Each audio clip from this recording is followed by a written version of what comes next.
My word. A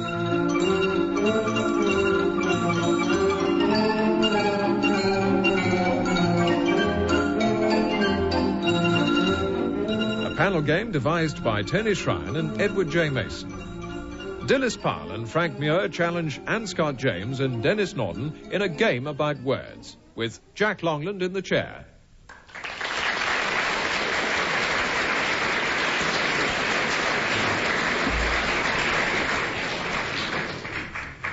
We go straight into the first round, which tests their respective vocabularies.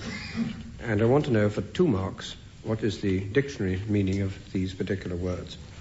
Frank Muir, a Katydid, K-A-T-Y-D-I-D, Katydid. Katydid is a kind of cricket found not game, because it's found all over America, and that wouldn't be found in America. It's a kind of insect. It's with bent legs at the back, which is found, it proliferates all over the United States. Colour? Oh, yes, it's difficult to say. It's sort of insect colour. Sometimes in some lights, it takes on the tone of its surroundings. Foliage? Yes, exactly. Green. I'm bound to let you through on that, I think. It's a large, green, locust-type insect, lives in trees, and produces by stridulation, which you won't know. Not without another mark, I think. Well, that comes of rubbing your legs against your thighs or your wing cases, whichever way you prefer. It's a grasshopper, as far as I can make out. It is, like a locust. And that makes the noise, Katydid, Katydid, Katydid. And it comes in Eastern and Central America, and you just get your 2 marks. Anne Scott James. And Imbroglio, and I won't spell it. It's got a G in somewhere, That's hasn't right. Imbroglio. Well, it means a sort of noisy and violent involvement, does it not? Yes, I think that's fair enough. Sort of an undisciplined That's fight. right. That's what I wanted. Yep. 2 marks. A confused heap, a state of embroilment or inextricable entanglement, a complicated situation, or in music, oddly, an ordered confusion. 2 marks. Imbroglio. Denis Norden. A Shawm. S-H-A-W-M. You're now looking at a confused heap. Not only have I never seen this word, I don't think I've ever seen a word that looks like it. I think you're forgetting the Book of Daniel. Oh, I keep forgetting. I must wear a rubber band around my wrist. Remember Book of Daniel. Is it mentioned in the Book of Daniel? Mm-hmm. Favourably? Oh, yes, very. Yeah. Well, noisily. Oh, then it's a musical instrument mentioned in the Book of Daniel. Yeah, I think it's the Book of Daniel. I may be wrong on that. Oh. Anyway, in the Old Testament. Dennis, I think, won. It's, I think, a now obsolete musical instrument of the oboe family, which had, I'm told, a double reed enclosed in a kind of globular mouthpiece. And it comes from an old French word, which derives from the Greek, which meant reed, 1 out of 2. Dilys Powell. Crinkum-Crankum. C-R-I-N-K-U-M, and the same again, but with a crank this time. Crinkum-Crankum. Well, that is a phrase used in the old days when your car stopped in the middle of Piccadilly and you got out amidst the jeering crowd and turned a handle. Crinkum-Crankum. It did, didn't it? It's a lovely idea, Dilys. Well, it's quite right. Well, I did it and you did it, yes, I agree, yes. But yes. It isn't quite what I want. Now, question 1. Well, it's a kind of twist-em-turn'em. Twist-em-turn'em, yes. 2 marks straight away. Absolutely right. It means crooked, full of twists and turns, or much too elaborate, or very, very intricate, and it's a playful invention of a word from crank, and Dilys was quite right about this. It's like cranking up a car.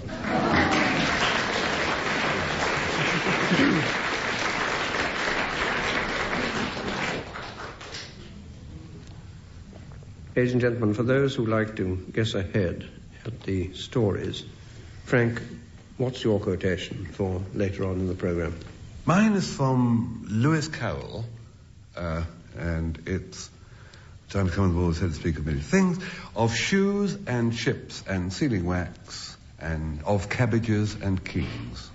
And yours, Denis? Mine's from Hamlet. It's Horatio's description of the ghost's countenance, more in sorrow than in anger. All right. Well, you remember those, ladies and gentlemen, and now we go on to a round of drinks. Some questions to be answered on the topic of tippling. 2 marks. Who said or wrote these? Frank Muir.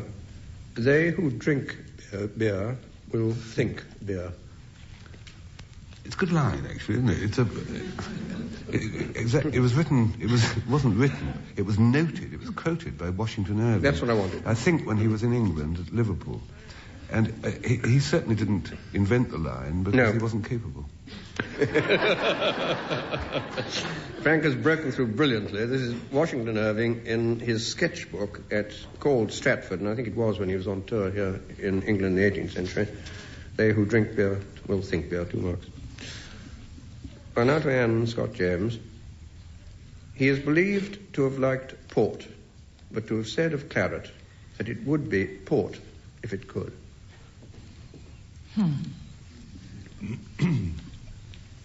Well, port was enormously popular in the 18th century. Yes.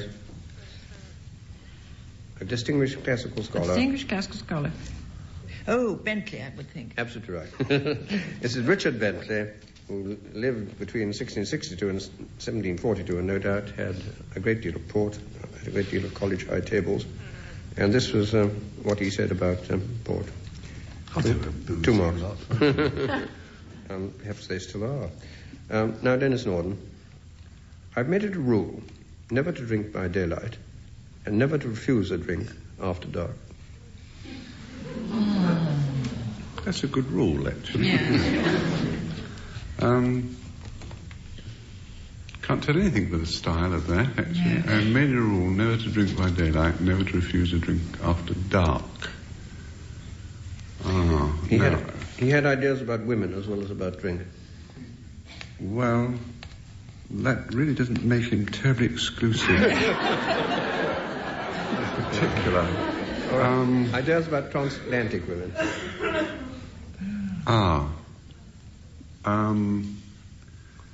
But did his epitaph, self-written epitaph, talk about a homely woman?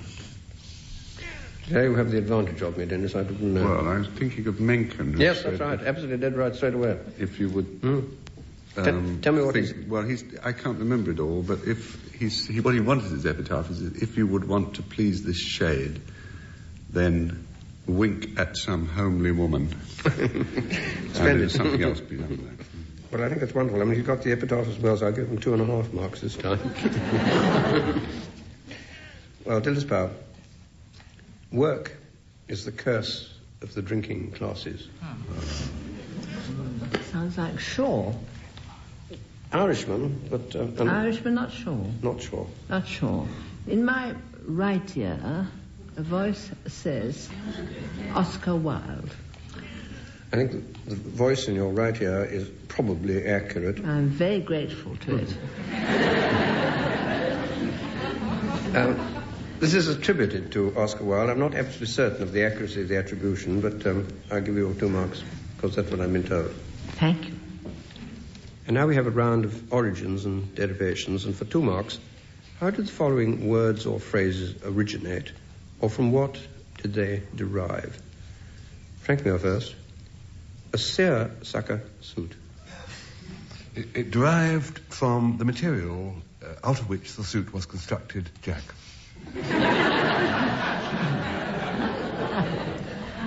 Place of origin? All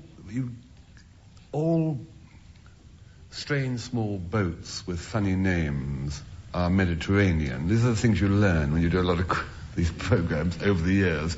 And all materials with a funny name are Indian.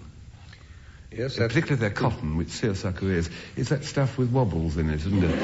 It's all stripy stuff which Americans, businessmen, used to wear as summer tropical suits because it had the advantage that it looked creased before they put it on. So there's hardly any difference when they took it off. 1.5 for bravery. I would say. 1.5 for bravery, I think. We think it's a rather good explanation, isn't it? Very good so far. But the bit you've missed is that it's a corrupted form of the Persian Sheer-o-Shaka, which means milk and sugar. Well, now to Anne Scott James, and your word, Anne, is paraffin. Well, I presume it isn't from the Greek para, is it? It couldn't have anything to do with that, with those F's. Latin. Paraffin, what could it come from? But F, you don't get that in any language known. It is... You're maintaining it's a Latin word? Yes, it is Latin. Do you know the fin part? It's a Latin derivation, though it was invented not before 1830. Oh, and apparently it's getting so expensive that none of us can afford it anymore. So it means it's now a material which has come to a finish. That's the end. Again, 1 mark for trying. It derives from the Latin parum, which means little or barely, and affinis, meaning having affinity. And a chemist called Reichenbach in 1830 named paraffin in this way because it was a neutral thing and hadn't much affinity with other chemical bodies. And that was why he called it paraffin. That's very difficult. Now, Denis Norden, I haven't a clue, C-L-U-E, if you prefer it that way, or it could be C-L-E-W. Well, I've never seen it written C-L-E-W, and to the best of my knowledge, this was a wartime. I can't remember hearing this expression ever before the war. It was a great RAF expression, and its origin seems to be implicit in its meaning. You don't think Sherlock Holmes ever used it? Yes, because the last question was a chemist called Reichenbach, and didn't Sherlock Holmes perish for the first time at the Reichenbach Falls? No connection between the two questions. Sorry, the CLEW business is important. That's fairly important, yes. The labyrinth. Yes. What happened there? Goes back to Theseus. And how did you get in and out? How did you get in and out of the labyrinth? Well, clever old him got out with a reel of cotton. That's right. And he left the cotton behind and followed it into the labyrinth, killed the Minotaur, and then he could find the way back. Absolutely but I still don't quite see. And then metaphorically, I thought... You said, I have a clue. That's right. Originally, it was a ball of yarn or thread, and you had to have that if you were going to find your way into and out of a labyrinth, which Theseus and Ariadne did in Crete, and hence clueless, to be lost or disorientated. I think it's, so the dictionaries say, that the alternative spelling, C-L-E-W, is the actual thread or ball of thread, and C-L-U-E is the sort of thing that you find in Agatha Christie's stories. I just find it difficult. When I joined the Air Force, I was shouted all up and down Blackpool by a flight sergeant who used to call me a clueless clot. That's right. And I cannot think he was referring to a ball of string in a labyrinth. Well, at any rate, he didn't think your name was Ariadne. You'd never killed them all. Yeah. You're rather good to take out a ball of thread and say, you are quite incorrect, Sergeant. And we go back to Dilys Powell, who knows quite a lot about Crete anyway. Crete, and not the same kind of question to this. Yours is Gooseberry Fool. Origin? Well, gooseberry fool is a mixture of stewed gooseberry, sugar, and cream. Yes, that's fair. And if you like it, custard as well. I think that a lot of people don't. Oh, I don't like custard. No custard. No. And how do you suppose it came to be called fool? Because some people were fool enough to eat it with custard.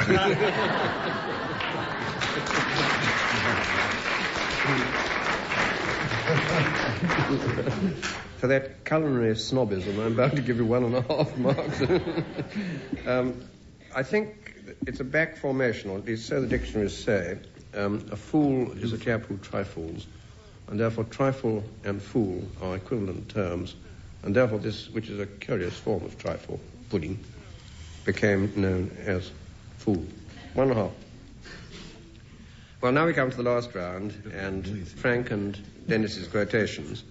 And the marks will be awarded on the length of the applause from the audience here in the theatre, And Frank, you'll remember your quotation, which was of shoes and ships and sealing wax, of cabbages and kings, and as you correctly said, comes from Lewis Carroll's Walrus and the Carpenter. This editor of the Sunday paper, one of the thick ones too, not one of the skinny ones, rang me up and asked me whether I'd do a piece about my pet hates. It seems they're doing a series of asking elderly people what they suddenly get irritated by in modern life. In the food line, I object to Parma ham. I don't know if you've had Parma ham. It's like a slice of ham, but it comes from Italy, and it's smoked, and it's very thin, like a very, very, very skinny, translucent slice of bicycle inner tube. and you chew Parma ham, and you chew, and you chew, and it doesn't diminish. And the other thing was that, nature, smashing stuff, it's all around outdoors. But in our garden, due to the fact we have no cats, we've got about 17,000 birds. But they elbow each other. You can see them elbowing each other off the branches. The noise they make. And there's a great crow who says Frank. He actually says Frank. I'm walking past and you hear, Frank, and I say, yes. And you feel such a fool besides anything else. I think the worst thing are the noise they make. The cheep, cheep, cheep all the time. There's a mimic there. I haven't been able to spot him. But there's a mimic who imitates my phone. I've got one of those little lightweight phones which goes cheep, cheep, cheep. And this bird does that. And I'm wandering at the far end of the kitchen garden, and I hear cheep, cheep, cheep, cheep. And I sprint at my age to the garden, and the phone isn't ringing at all. It's this bird. I object to that. I object to people making facetious remarks about my height.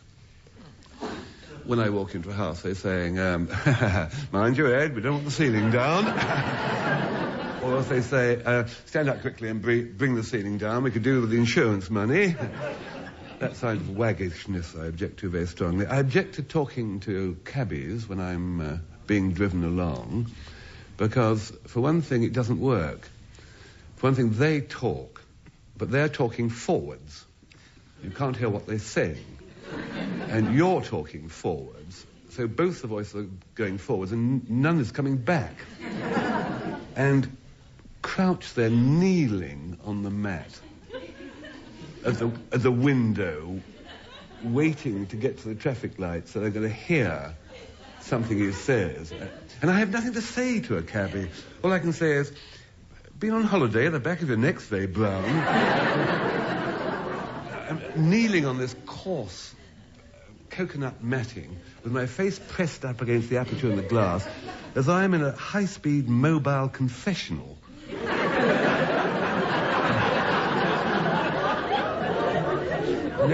I like my little jaw with a customer wearing. And I don't like the names that pop groups adopt now. They seem to me to be illogical. In my day they made sense. You had a group called the Ink Spots, but nowadays you get they're sort of illiterate, aren't they? They're like the Who. It's the Whom. It's very upsetting. And the Slade. It's the Slain. And the Kinks. Now, what sort of name is that for a pop group, Kinks? As far as I'm concerned, all it describes is my garden hose when I've recoiled it for putting away. So I say those are the things that I object to. So when the editor rings me up again and asks me I'll accept, I shall say yes, the time has come, I shall say to him, to talk of many thinks. And I'll go a bit Lewis Carroll and say, of chews and cheeps and sealing wags, of cabbages and kinks.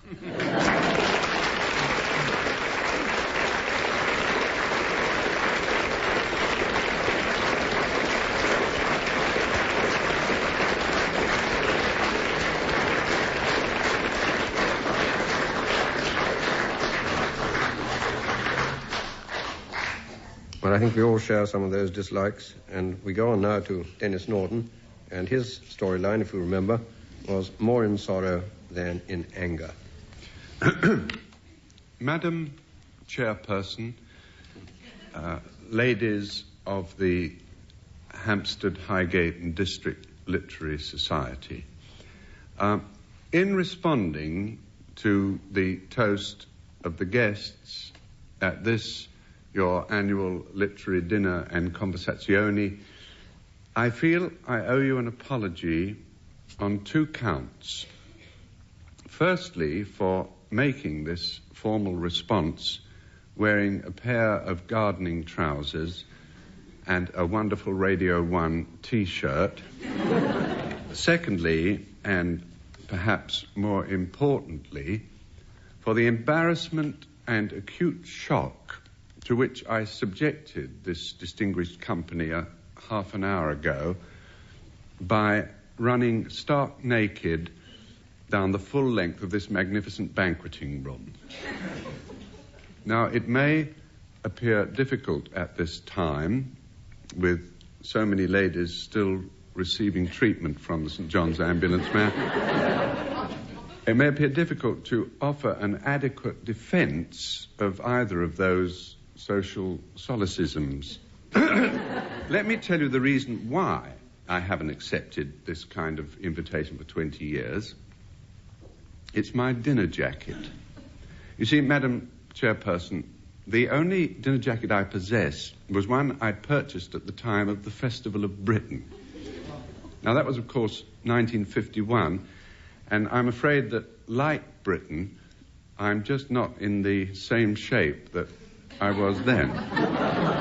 Consequently, for the last 20 years or so, whenever an invitation has arrived for any formal function, my response has been conditioned by something the famous American writer and naturalist Henry Thoreau once wrote: "Beware of any enterprise that requires new clothes." Well, here, Madam Chairperson, we come to the crux of the misunderstanding. You see, I wrongly conceived the notion that, for once, this was a function where I wouldn't need a dinner jacket. Why did I conceive that notion? Well, Madam Chairperson, because your handwriting, like that of so many sensitive people of literary bent, does tend to possess rather more character than legibility. That's why, as I now realize, I slightly misread your last sentence. If you remember, it said, "My ladies all feel sure that it will provide an additional sparkle to the evening if you will appear as guest speaker." Well, I read that as guest streaker. Is that all there is to it, you may ask?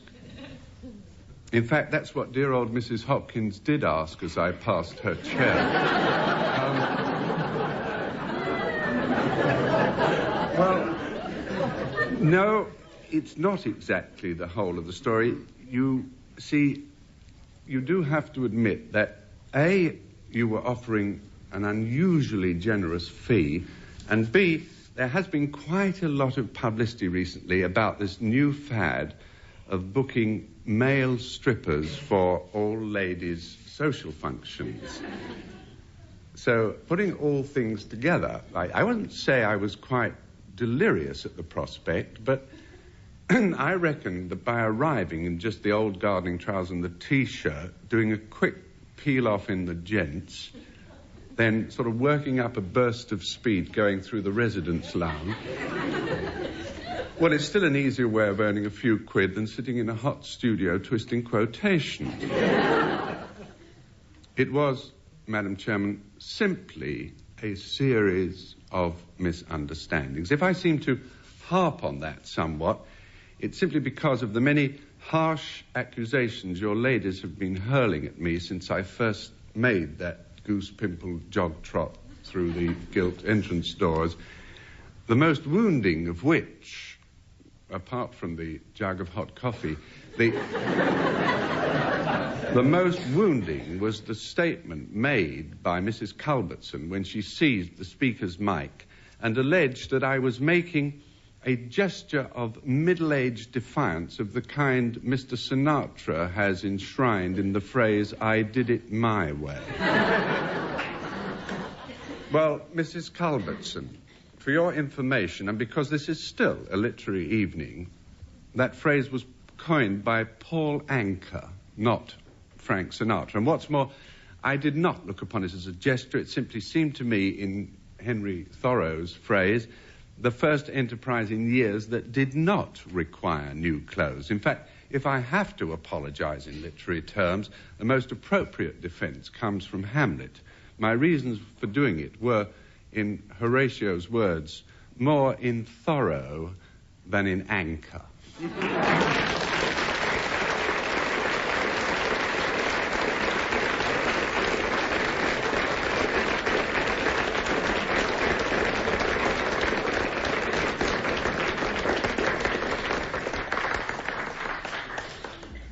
Well, I always wanted to know how women's luncheon clubs managed to collect their subscriptions, and now I do. And by your vote, ladies and gentlemen, Frank Muir wins the story, and he and Dilys Powell also win the entire contest, and that brings to an end this edition of My Word.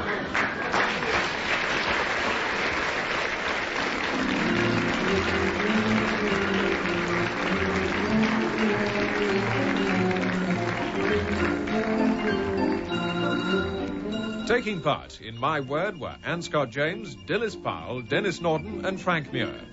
The chairman was Jack Longland. The questions were compiled by Peter Moore, and the programme was produced by Tony Shrine. You've been listening to My Word from the BBC, heard each week at this time.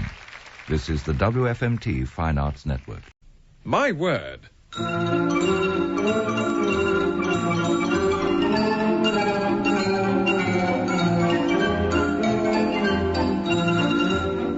A panel game devised by Tony Shrine and Edward J. Mason. Dilys Powell and Frank Muir challenge Anne Scott James and Denis Norden in a game about words, with Jack Longland in the chair.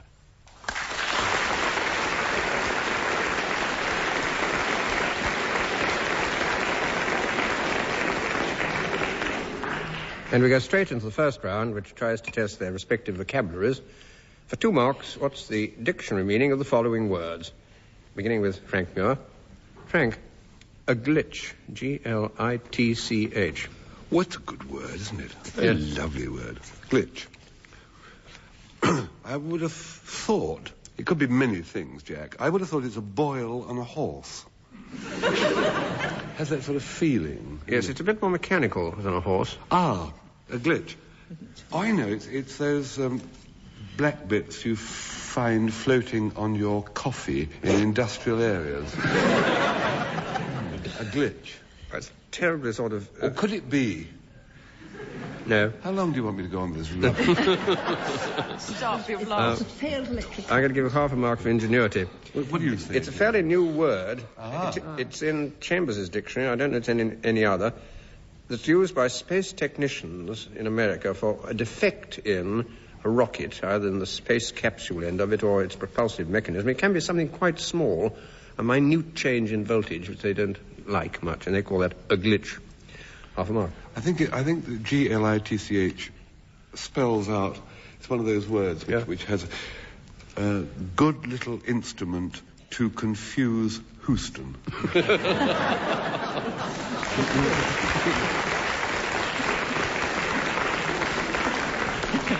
I'm going to advance Frank Muir from half a mark to 1 mark for that one. Thank you. On to Anne Scott James. Anne, your word is picaresque.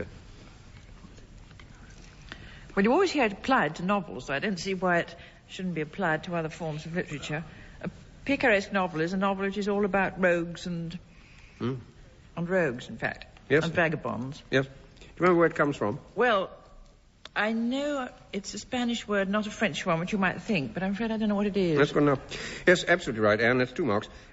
It's relating to rogues or knaves, and it was specially applied to the kind of novels that they were writing in Spanish in the 17th century about their adventures. And I suppose the nearest thing English is, well, either Humphrey Clinker or possibly Tom Jones, where I've found a number of rogues about. 2 marks. Denis Norden, funicular, with an R on the end. Oh, not as funiculi. No, not that one. I always thought that was like a legal expression. The funicular will pay to the funiculi, the active and passive. It's a sort of overhead railway. It's sort of up in... You could say that cable car is the vernacular for funicular. Yeah. Yes, and it's something to do with a cord or rope or cable. That's what it means literally. It's a diminutive of the Latin word for a rope. But then it is, as Denis quite right says, used as a noun for a cable railway, particularly the kind of cable railway in which it saves itself trouble because the car which is running downhill pulls up the car which is full of passengers. That's what a funicular railway literally is. Dilys Powell, your word is a scintilla. Scintilla. Something rather small. Very small. Very small. A tiny bit, a spark. Yes, that'll do. A spark. And metaphorically? Metaphorically? Oh, a tiny fragment of wit or, the kind of things which you throw away all the time, Jack. That's very complimentary. Yes, I'm not going to mark you because it's complimentary. The usual figurative phrase is not a scintilla of evidence. It is not a spark, not the faintest bit of light of evidence at all. But literally, you're quite right, it's a minute particle, a spark or sparklet of light. 2 marks. Well, maybe people who like to guess ahead at the stories at the end of the programme. So I'm going to ask Frank now what your quotation is going to be for later on in the programme. My quotation, Jack, and if listeners have pencil and paper, now's the time to take it down, is the game is not worth the candle. And yours, Denis? Well, if the listeners still have pencil and paper, I should make out the shopping list or something, because mine is, I think, therefore I am. Well, thank you. That brings us on to round 2, which is a round of alleged national characteristics. Fairly sweeping generalizations that have been made about nations or nationalities. For 2 marks, who said or wrote the following? Frank Muir, the French are wiser than they seem, and the Spaniards seem wiser than they are. One never praised the French unless one was at peace with the French, which was fairly rare, wasn't it, in our history? So it's not 18th or 19th century. No, it's earlier, you're quite right. So if it's earlier, and we're praising the French and disliking the Spaniards, presumably it's not the bard. Most people, not the bard, but a lot of somebody whom they thought the bard was written by. Oh, Bacon. Yes. Bacon, yes, all right. Sir Francis Bacon. Yes, 1.5. I helped rather considerably there. It's Francis Bacon. Philosopher and statesman, yes. Francis Bacon's essay on Of Seeming Wise. 1.5. And Scott James, the Irish are a fair people. They never speak well of one another. That could be almost anybody. Let's try Sidney Smith before we do a little of Frank's deduction. Any good? Nearly contemporary. Could it be Dr. Johnson? It could. Oh. Well, yes, you get your 2. I didn't help much there. It's quoted by Boswell. It's a letter which Sam Johnson wrote to Dr. Barnard, the Bishop of Killaloe. 2 marks. Denis Norden. The English belong to a class of human beings with whom you can talk only after you have first knocked out their teeth. It's neither witty nor very apt. I can't think who it can be. They're obviously no great friend of ours. No, very definitely not. Are we back to the French? No, I should cross the Rhine. Oh, it's a German. Yes. Yeah. Oh, well. What, Bismarck. No, later. Oh, in the last war? Yes.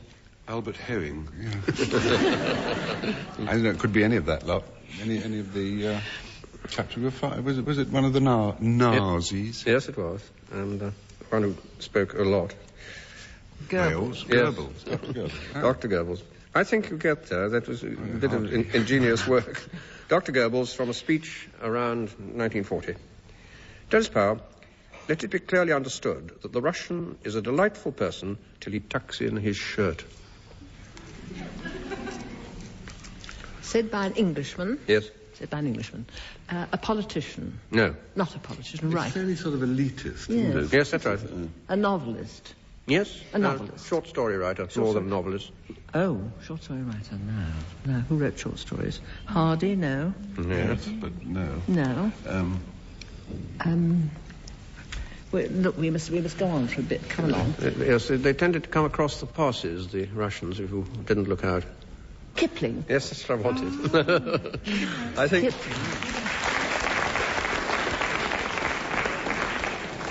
Historian Rudyard Kipling's Life's Handicap, The Man Who Was. It's a rather strange and pathetic story. Well, now we have a round of origins and derivations. For 2 marks, how did the following words or phrases originate, or from what did they derive? Frank Muir, plimsolls. I mean the shoes. Well, they're a kind of light canvas footwear. And they took their name from Samuel Plimsoll, Yes. who was an MP for Derby, Yes. who finally broke up this terrible business of ships sinking because they're filled with too much cargo by insisting that a mark be made on the side beyond which a ship could not be laden. And the shoes are named after him. Now, why is the interesting thing, isn't it? Is it because they're used on deck of a ship, or is it because due to their construction, they have a kind of line running around them? That's right. It was a Liverpool shoe manufacturer with a bright idea who invented these shoes and said they would keep you dry, any rate up to the waterline, which is where the rubber stopped and the canvas or the material began. No, not fair. No, as I said. Well earned, 2 marks. Anne Scott James, a halibut. What is a halibut? Origin. The Dutch for it is heilboot. Oh, how's your Dutch, Dennis? You're not helping me today. Boat. Now, what's a halibut look like? It's sort of... Flat. Flattish, isn't it? I mean, it's a flat boot. Oh, it's a kind of plimsoll. It's a... this is the boot fetishist to set this round. Not a Dover sole, but a plimsoll. Heil boot. Kind of... The other... Go on. Do something with this horrible word. The other way He is... called it that, and some chap found it, and he said, what do we call it? And he said, let's call it halibut. He said, why, just for the halibut? If you, if you look in the dictionary, you'll find it spelled another way sometimes, which is Holibut. Well, then I think it was discovered by my friend on the holy day, on Christmas, in fact, which is unusual time to be finding fish, but it was. It means a holy fish. It means a holy fish, but why? Eaten on Good Friday. Good enough. Well, you've fought your way to a conclusion. I can't give you a whole lot, but it's 1.5. It's holy plus butt. Butt means a flat fish, rather like a flounder, and comes from a Dutch word. And the holy part refers to the fact that the fish was frequently eaten on holy days in which you were forbidden to eat any meat. So, holy butt, halibut. Denis Norden, all according to Cocker. Well, that means all carried out as per instructions. Yes.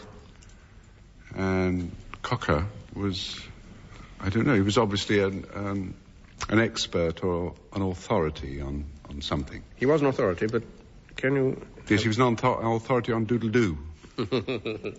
No, it's not quite, but... Isn't Dickensian, is it? No, he's in the same line of business as Einstein. Oh, is he? Taylor. Difficult. No, he was a relativity discoverer. Yes, but... or a mathematician. That's what I wanted. Again, I think 1.5. It means in accordance with strict rule calculations, and it came as a phrase in the 18th century after Edward Cocker had published a very precise book of mathematical rules. I think it comes quite rightly, you suggested, Dennis, but a bit earlier, into a play, into a farce written by a chap called Murphy called The Apprentice in 1756. Dilys Powell, a dandelion. A dandelion is a flower, Yes. yellow, Yes. common, grows in most parts of Europe, has a great number of petals and green sepals and a serrated leaf, and it comes from the French dent de lion, meaning tooth of a lion. Absolutely right. You can't fault that at all. 2 marks.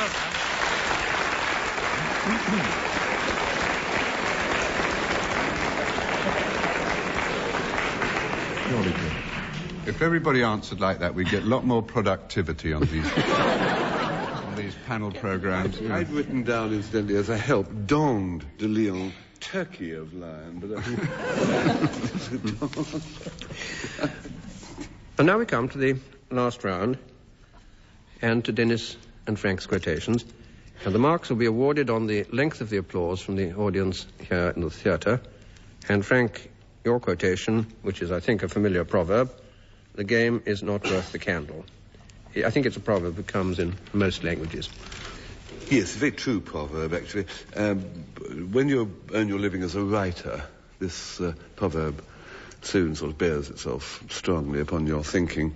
In fact, there is the ways to make money out of writing are to write algebra books, cookery books, or light love.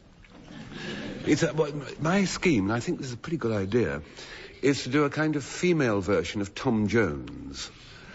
And my heroine is called, not Tom, but Lavinia. And whereas the father, or the foster father of Tom Jones, was called Squire Allworthy, my country bumpkin, Squire, is a bit of a nutcase, so he's called Squire Nutworthy. And he spends his time doing things like trying to cross a pointer with a hound, so that when they lose the fox, that the hounds can at least sort of indicate in which direction it's gone. And his wife is a country body in a mop cap, Mistress Allworthy, who is one of these sort of kitchen fanatics and is always busying around with a body like a cottage loaf, or cottage anyway, and she's always working around the kitchen and saying things like, "Come in, my dear, I've just swept the chimney and I've swept the chimney and I'm just going to put up some pickled onions." And, you know, if she wants to get something out of her top shelf, she just runs up a batch of bread. Well, it's that kind of household, the Squire Nutworthy, in which Lavinia grows up. And she's a strange sort of boyish and yet secretive child. Very interesting character, I know. And she spends a lot of her time just alone in a sort of tiny little room in the house. So they call her Lavy. And this behaviour worries Squire Nutworthy. He says she be privy to our family discussions, you know. And she won't come. And then Lavy grows older. She begins to get a little worried about living in this dreadful house in the Shires, because she yearns, as all girls do, for the bright lights of the ton in London and society and meeting some nobleman and this dreadful farm she lives in with the squire and his mistress. There isn't much chance. Lavinia goes up to London and she meets the one who was a friend of the Prince Regent, Beau Brummell, and she met the famous diarist, Bo Peeps, and she and she met the famous wastrel, Bo Nidal. And then one night, her fortune was made. She was at Almack's, at a rout. She was introduced to the third Marquis of Kendal, who was aged 102. And the old Marquis of Kendal had made a lot of money in the American colonies. And he fell in love with Lavinia on sight, this young girl, shimmering in all her proud beauty, and he fell for her instantly and said, "Marry me, and marry me, madame, and you'll have my fortune." And she said, "Put that in writing." So he called for a footman and a bottle of ink, and he dipped the footman in the bottle of ink, and he wrote, "Lavinia, if she takes my name, she takes me fortune." Whereupon she said, "I am yours." And she ripped the thin silk apart and exposed 2 totally bare ankles. Naturally, the old boy went pop. He went whoop, and sort of exploded. So he was dead, and she hang on, there's miles more. So she took her slip of paper to a notary, and she added his name by deed poll to hers. She hyphenated, so she added his name to the end of hers, which meant that she collected all his money. Well, that's my plot. It's pretty good, isn't it? And I've got the perfect name for it. I think you'll agree. It just is her name, the name she adopted after her deed poll, and in fact, which she was known by in the society of the 1920s. And it's a good title, too, because it has a kind of proverbial flavour. I shall call it The Gay Miss Nutworthy Kendall.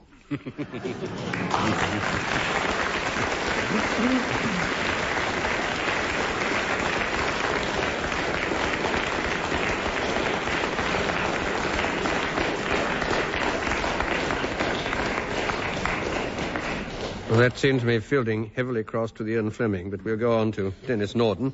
And if you remember, his quotation was from Descartes, I think, therefore I am.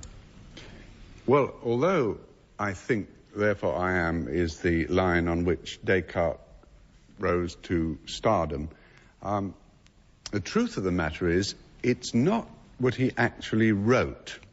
So I can't tell you how warmly I welcome this opportunity of explaining the correct version, if only for poor Reni's sake. Reni being, as you know, the unfortunate Christian name of this eminent 17th century philosopher. And even though the French pronounce it René, it was still one hell of a liability for a chap in those rough times. And the other liability that poor Descartes laboured under was he had this real drag of a wife. Now, although Madame Descartes brought a bit of lolly to the match, the truth is that she was very bourgeois, several years older, and inclined to be bossy. So that every time Descartes sat down to dream up a crystalline aphorism or an eternal verity, in she'd come with her curlers in and try and dust the ornaments. Or she'd say, I'm sorry, I need this room for a social occasion. You'll just have to take your philosophy set out into the shed. In fact, it's hard to think of a way in which she wasn't a dead loss to an aspiring philosopher, because even where their more intimate relationships were concerned, every time he tried to make love to her, her only response was the phrase which George Gershwin was later to make use of: Descartes, take that away from me.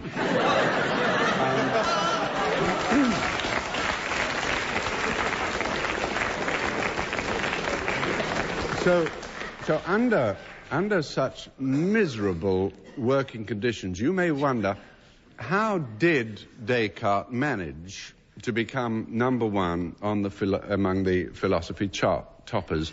But as I've indicated, it was all due to the widespread misunderstanding about the line, I think, therefore I am. And to trace the origin of that, I must take you back through the magic of radio to the big New Year's Eve party that Madame Descartes gave for the local gentry to celebrate the advent of 1636.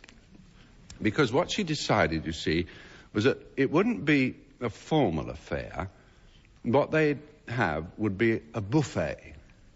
That, as you know, is a French word meaning we've got more people than we've got chairs.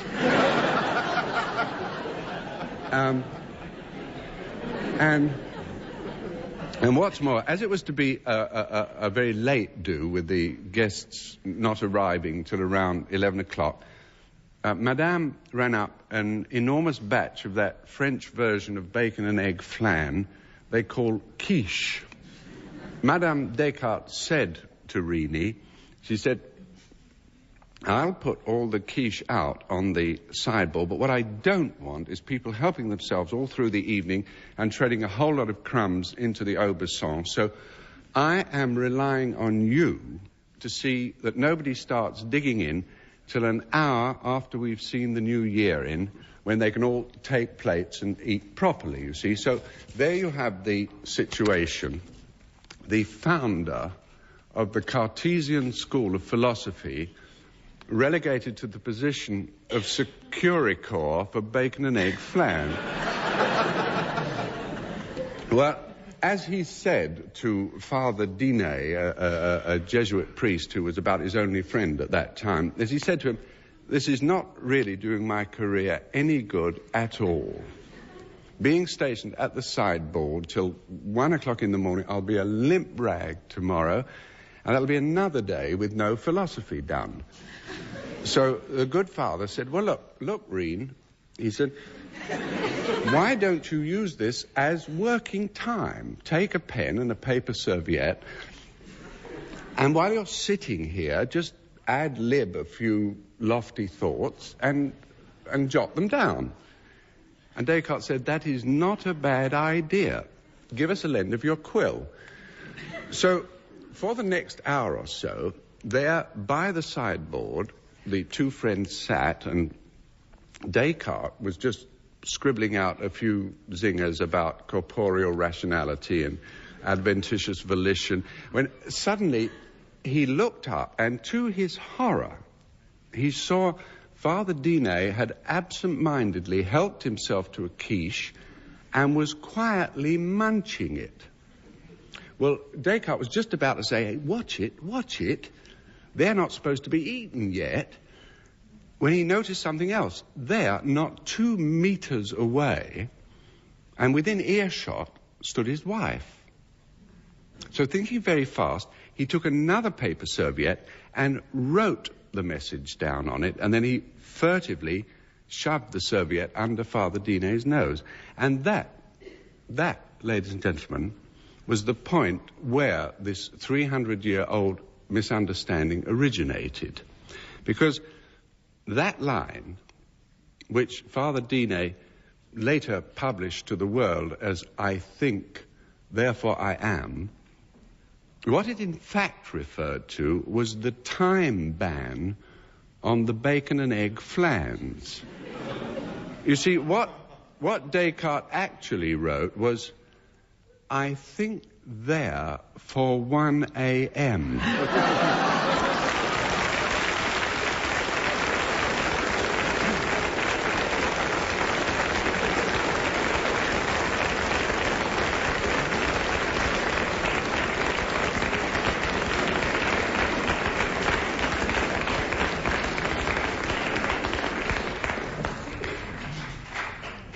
Well, ladies and gentlemen, by your vote, Denis Norden wins the story, and he and Scott James also win the entire contest, and that brings to an end this edition of My Word.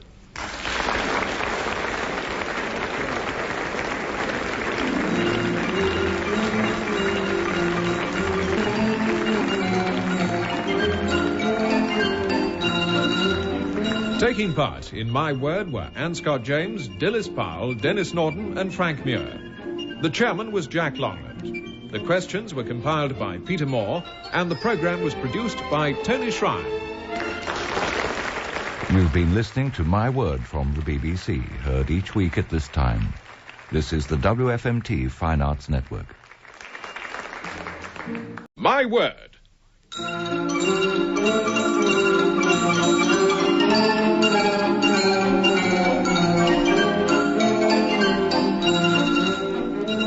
A panel game devised by Tony Shrine and Edward J. Mason. Dilys Powell and John Wells challenge Anne Scott James and Denis Norden in a game about words, with Jack Longland in the chair.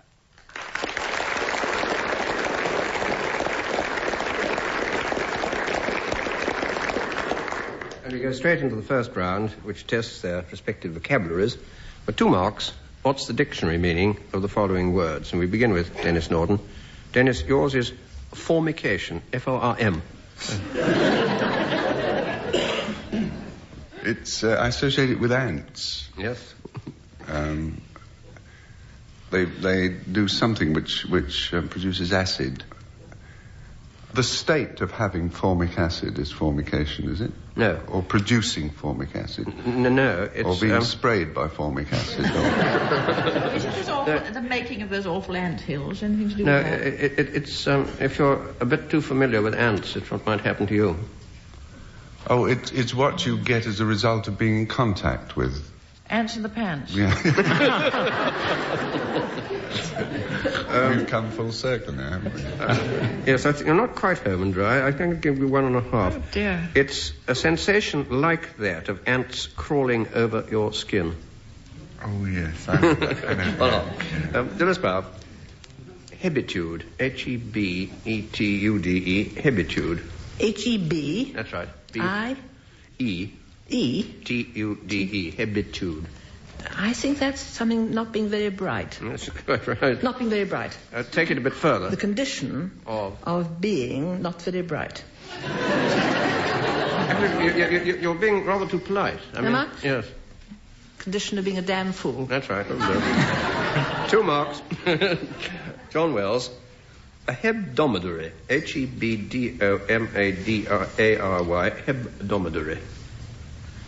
Hebdomadary. Humps it may have, but it means a weekly. Yeah. Right? A weekly paper is a hebdomadary in French, anyway. That'd be fine. Yes, nothing wrong with that. No. Oh, good. It means something that comes out once a week. Good. Like myself. I think... Quite right. Originally, I think it was a member of a religious chapter or convent who takes his or her weekly turn to officiate, does it once a week. In Oxford University, the Hebdomadal Council is a sort of ruling body which meets once a week. And Robert Louis Stevenson described this as a boss word. Before you're very much older, I'll have you in type as long as yourself. It is rather a splendid boss word. 2 marks. And Scott James. A Doc and Doris. A what? D-O-C-H dash A-N dash Doris like Doris. Oh, it sounds like one of those sort of sandwich shops, doesn't it? You know, where they say bread and butter without putting the D in. One of those seaside bungalows, doesn't it? Yes. Why do I always get the difficult ones? Do you know? It's just a wee Doc and Doris, just a wee and that's all. It's sort of one for the road in Scotland. Yes. One for the high road, yeah. That's it. It's a stirrup cup, final drink, taken by a departing visitor, and it comes from 3 Gaelic words, which mean a drink at the door. 2 marks. Well, now a round of thoughts, profound or otherwise, about life and about the business of living. For 2 marks, who made the following observations? Denis Norden. That life is made up of sobs, sniffles, and smiles, with sniffles predominating. Fairly nauseating. I don't know, Jack. I just switch off at any statement that starts "life is." I really don't know who this is. It sounds Victorian, doesn't it? It sounds Victorian, but there's that note of pessimism in it. Almost anything that starts that way is transatlantic. You think so? Yeah. Oh, is it transatlantic? Emerson. No, it's not. It's not Emerson. No. Longfellow, possibly, but not. A chap who went under an alias. Well, Twain. Oh dear. Take me a bit further along the line.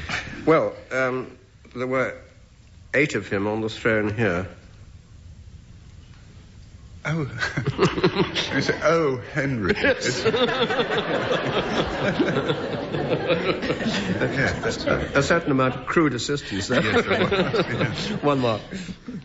Dilys Powell, that life is but an empty dream.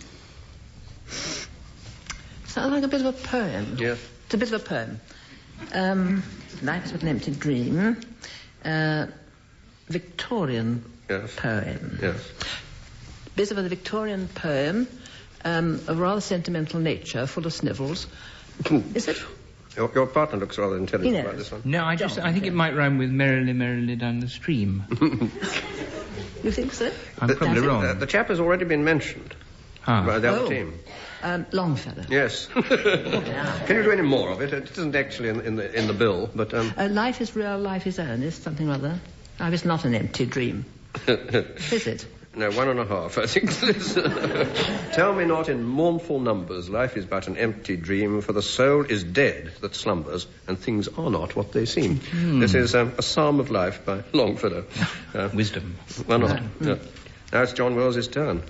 That life is the art of drawing sufficient conclusions from insufficient premises. Can you help me at all here, Dilys? Some are rather sententious. Yes, Right. boring person. Yes, sententious. Essays of Velia. He wrote notebooks. Notebooks. Notebooks? No, the notebook author. Samuel Butler. Yes. Really? He said Absolutely that? right, yes. Hold on.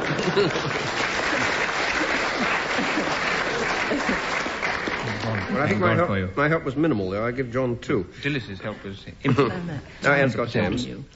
That life isn't all beer and skittles. It isn't politician, statesman, is it? No. No, it's an author. A writer. A Prose author. A man of one book. What? As far as I know. I mean, one that anybody knows about, anyway. Flashman. Yes, that's what I wanted. No. Tom Brown's School Days, is Yes. Absolutely right. This comes in Tom Brown's School Days. Whether it's the first usage of this phrase at all, I don't know. But anyway, it is there, quite large and clear.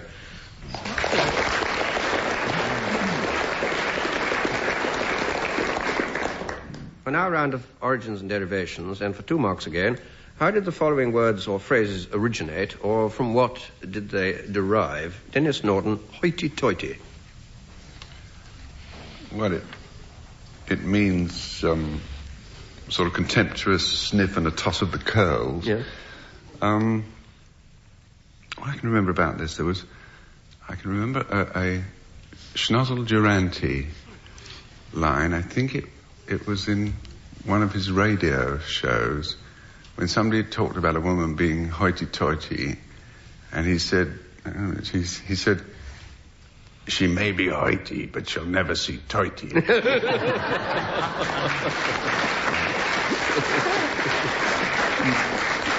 I can't think. I've got an idea. Yes, What yes. about Au sur le toit? High on the roof. Well, that's good. That's a lovely idea. You can't disprove it. No, It's a wonderful idea. No. French derivation. Yes.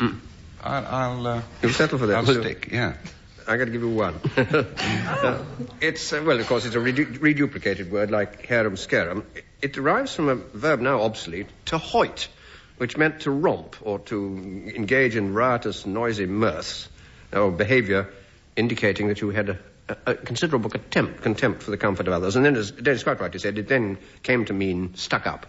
But originally, it did mean to romp around in a pretty undignified way. Now, Dilys Powell, by hook or by crook? It's a term common among shepherds who hook and crook their sheep. Well, the crook is not a bad idea, if we stick to that one, but that doesn't quite explain the current meaning of by hook or crook, does it? Current meaning means you'll do it come what may. That's right. Yes. Well, now, look, keep along that line, if you can. Well, by hook or crook. By crook it means or... No. Hook it means, no. Or hook it means, yes. I think thieves means. Yes? Thieves means. Try that, no. Thieves means. Now, you're walking along the street and there's somebody's backyard there, and there's some lovely, lovely chemises hanging on the washing line. So you hook them off with your crook. That's right. You don't. That is one of the alternative explanations of this original by hook or by crook. Either those who stole things by means of a hook or a crook, or, and this is the alternative theory, it's an old manorial custom by which tenants of the manor were authorized to take as much firewood as they wanted from hedges and brush as could be hoiked out with a billhook or hoiked down from branches with a shepherd's crook. Now, you can take your choice between those 2 explanations, and you get 1.5 marks. And now, John Wells, a mangle wurzel. Well, I was very embarrassing because I happen to know that one. And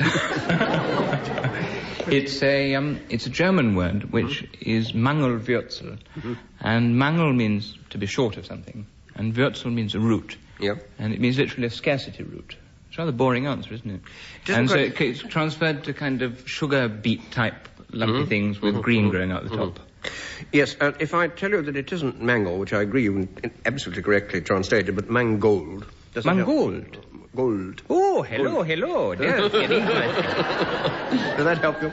Well, this was based on Mr. Mangold, who invented them. Jolly nearly right. Oh, really? Not quite. Well, I always believe that actually there's Boswell, or some nut of that type discusses it, and he thought it was that. Yes. He thought it was because when they had bad harvests, they put in these turnip things. And that was when you were short of things, you grew that. However, if you tell me about Mr. Mangold, I believe you. Who am I to say it's not Mr. Mangold? Mangold, in fact, means beet. And Wurzel, as you quite rightly said, means root. And that doesn't mean beetroot. This is the catch, because beetroot is something quite different, red, which we eat. A mango Wurzel was originally a hybrid between the red beet and the white beet. And in English, instead of saying mangold, we got a bit idle and we called it mangel. So 1.5 again. You knew most of it. And Scott James, precocious. Oh, goodness, this is sort of different from all the others, isn't it? Yes. Yeah. Well, it means you're sort of in advance of your time. Yes. A horrible little girl of 8 who's having a tremendous love affair with a young man of 23. You'd be on the precocious side. Yes. And it comes from precox, which means early. Latin. Pre means early or before. Yes, that's right. What about the cocks? Is that anything to do with the cock and hen species? No. Coq au vin? Oh, yes. Very much to do with coq au vin. That's it's when you take it off before it's really done.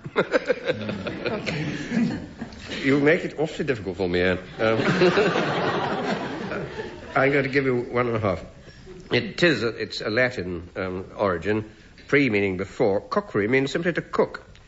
And that means that something that came to the boil a bit too early and was perhaps not cooked well enough.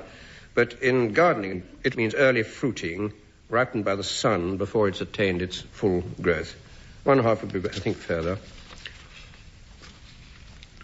Oh, now we come to a round of household hints. Some old, but still possibly valid solutions for your domestic difficulties.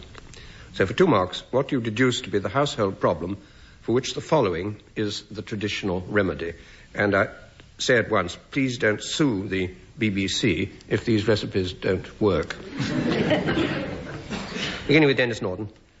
Suspend a small object, such as a matchbox, approximately 1 foot 6 inches above the bird's perch.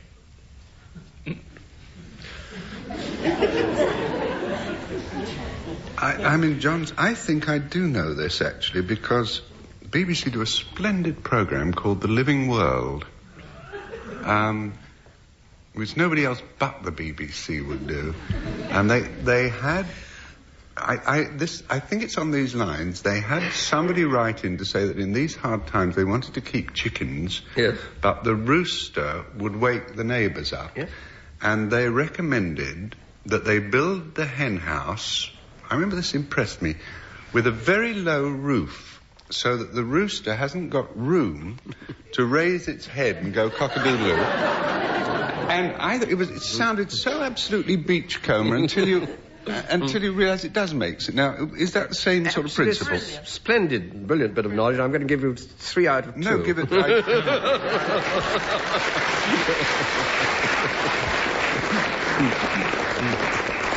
I donate it completely to the living world. Well, it is that the rooster has to stretch its neck before it can crow at all, and its comb, which is a bit sensitive, would then touch whatever was 1 foot 6 above the surface, and it would therefore inhibit its urge to do a cockle-doodle-doo. And now, Dilys Powell, boil some well-washed ivy leaves until they're tender, and then, using the liquid to moisten a sponge, apply with a rotary motion to the seat.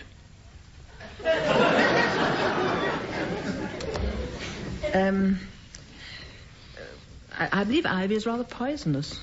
Yes. Does that help? You poison the seat of your neighbour. No, this isn't Sandringham or Chatsworth. No. No, it's a more literal seat than that. The seat of a creature. In a sense, yes. With a rotary motion. Well, the sort of integument, which is the seat of a creature. Integument? Yeah. Oh. Do you know? No, I've never had one of those. No, I've never boiled any ivy and applied it with a rotary motion, but I'll try and find a suitable seat. I don't think you often wear them. No? Shan't often... You don't often wear them, I think. Wear a seat? I think it's if your trousers catch fire. That's right. Ah. No, getting that. Trousers. It's to prevent fire breaking out in your trousers. Oh, dear. 1 out of 2. This is the recipe to remove the shine from the seat of a pair of trousers. Now, John Wells, if it be contained in a tall vessel, such as a bottle or jug, transfer it into a shallow bowl at the first distant reverberation.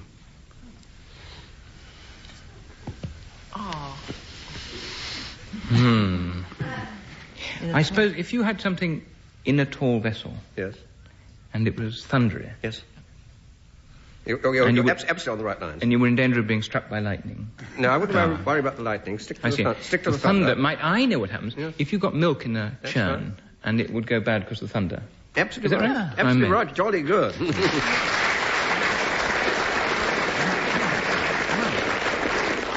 It's the recipe to keep milk from turning when thunder is in the air. And now, Anne Scott James, add 1 ounce of powdered alum to a hogshead of putrid water.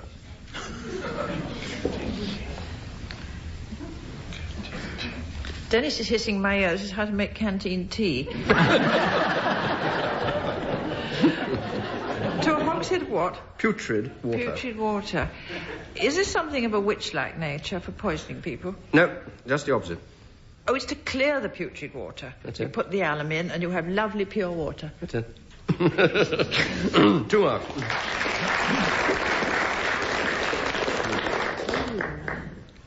And now a rather special kind of round, proverbially speaking, a round of lesser-known and rather obscure proverbs. I want each member of the team in turn, for 2 marks, to expound on or give an example of the fundamental truth that is encapsulated in these proverbs. And they run through the centuries from 15th to 18th century. Beginning with Denis Norden and an 18th century proverb. If my aunt had been a man, she'd have been my uncle. I always knew that as if my aunt wore a top hat. She'd be my uncle. Isn't that? I think that's a very good, I think an improvement, yes. Well, I think if my aunt wore a top hat, she'd be my... You don't mind if I say it that way? Because it's... Please. No. My aunt wore a top hat, she'd be my uncle, is a very good encapsulation of the fundamental falsity of the extremes, the lunatic fringes of the women's lib movement. I don't think there's any truth in this, if my aunt wore a top hat, she'd be my uncle, because I have an aunt to whom I'm indebted for many stories, on my word. And the funny thing is, I really have done a lot of stories about this lady and the things she's said, and she's never once recognized herself in them. Partly it may be because of the way I tell them, but I think she's one of these ladies who just would nod and say, you know, I know who he's talking about there, thinking it was her sister, or, you know. And there is no way in which putting a top hat on her would make her my uncle, because she has this kind of weird kind of lateral thinking, which I always think, in a way, is essentially feminine, and I mean that in the most flattering way. It's kind of intuitive, sideways thinking. She says things like, for example, about the women's liberation movement, she said that I think the women's liberation movement's a very good idea, but it would make much better progress if it were run by men. She was said when we had a birthday party once, she said, I love surprises, but I prefer to be prepared for them. I'm trying to think of oh yes, we were talking about buildings, and somebody said that modern buildings are just as beautiful as... Some of the modern buildings are just as beautiful as the old buildings. And she said, well, you just show me any modern buildings that have lasted as long as the old ones.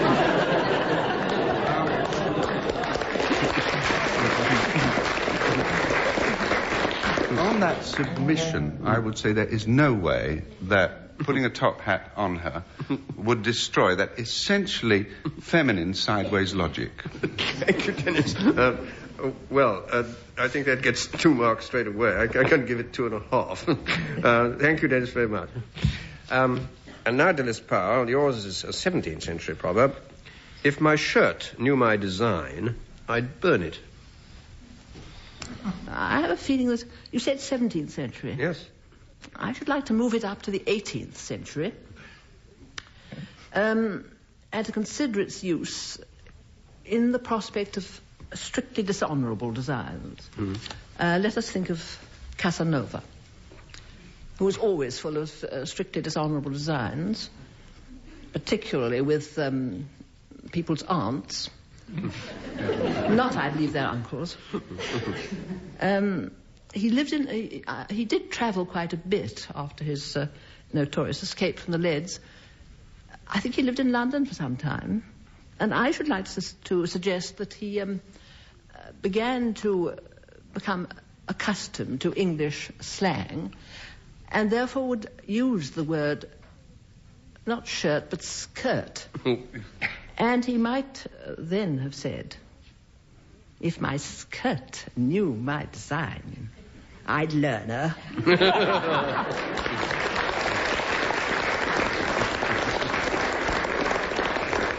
That's a splendid bit of alteration. Again, 2 certainly. John Wells, yours is a 16th century proverb. Everything hath an end, and a pudding hath 2. Well, I think this actually may be a misquotation. I think the origin actually is in French zoo, which for reasons of simplicity they refer to in Paris as the Garden of Plants.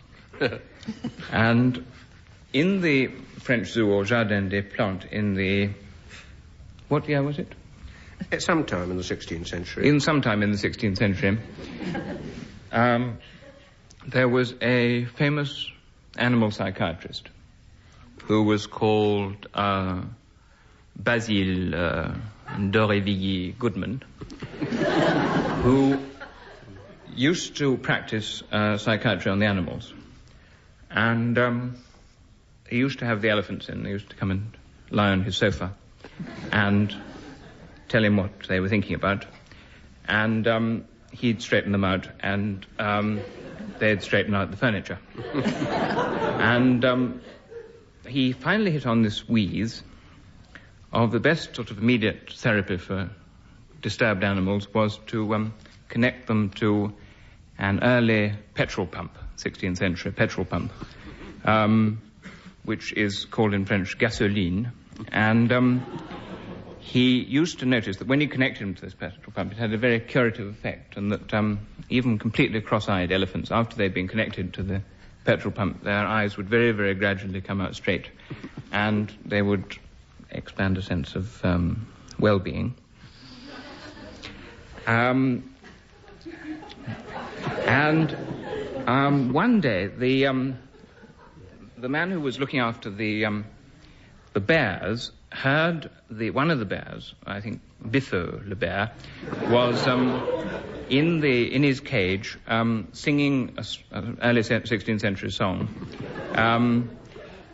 about just what makes that little old ant try and move the rubber tree plant. And he rushed into the Monsieur Barbe d'Aurevilly Goodman and said, as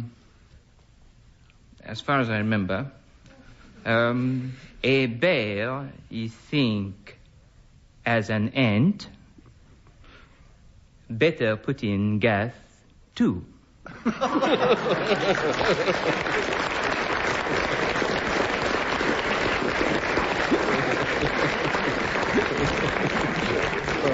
Prize for the most unlikely story in the world, 3 marks.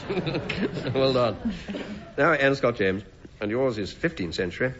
God is better pleased with adverbs than with nouns. Well, of course, this is another misquotation, because by the time you get back to the 15th century, all those scribes were always mistranscribing and all those manuscripts.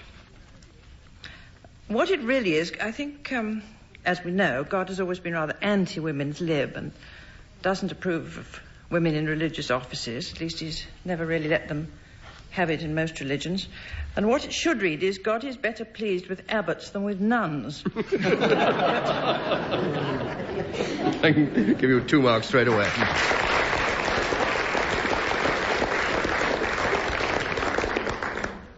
Well, ladies and gentlemen, I am able to record that John Wells and Dilys Powell are the winners in this particular edition of My Word.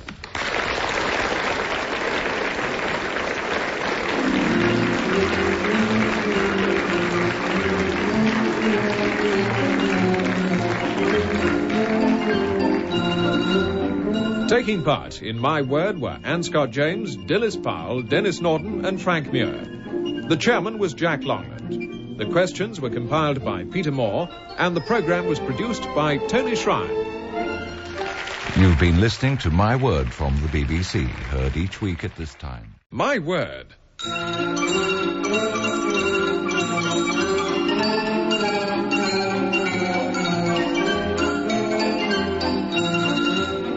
A panel game devised by Tony Shrine and Edward J. Mason. Dilys Powell and Frank Muir challenge Anne Scott James and Denis Norden in a game about words, with Jack Longland in the chair.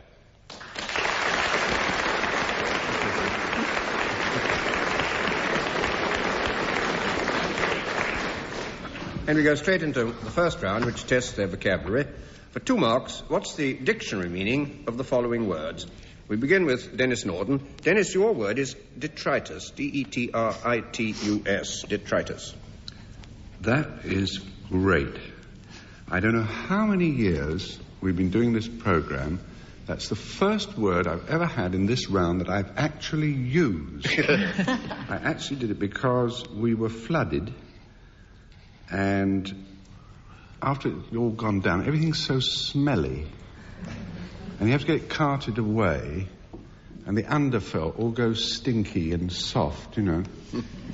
And you have to have a special refuse collection to have it carted away, and you have to pay the council. And I put into the insurance for it, and they said, you didn't ask for it on your policy.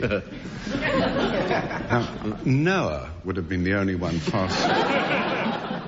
seeing enough to put in for refuse collection. But anyway, detritus means the muck left behind by a flood, and it cost an extra £2 on the council to have it carted away. You're absolutely right, Denis, but it doesn't only happen to Denis Norden. It can happen to whole stretches of country. It means what's been eroded or washed away from something which was otherwise solid, like rock. But he's quite right. It's usually associated with what's been washed down by water or by flood. It can mean lovely leaf mould, if I might say so, for the garden. Yes, I'm sorry, that's the other bit. That's the biological sense, which means the disintegrating remains of plants and animals. And that's compost, I suppose, isn't it, Anne? I would think.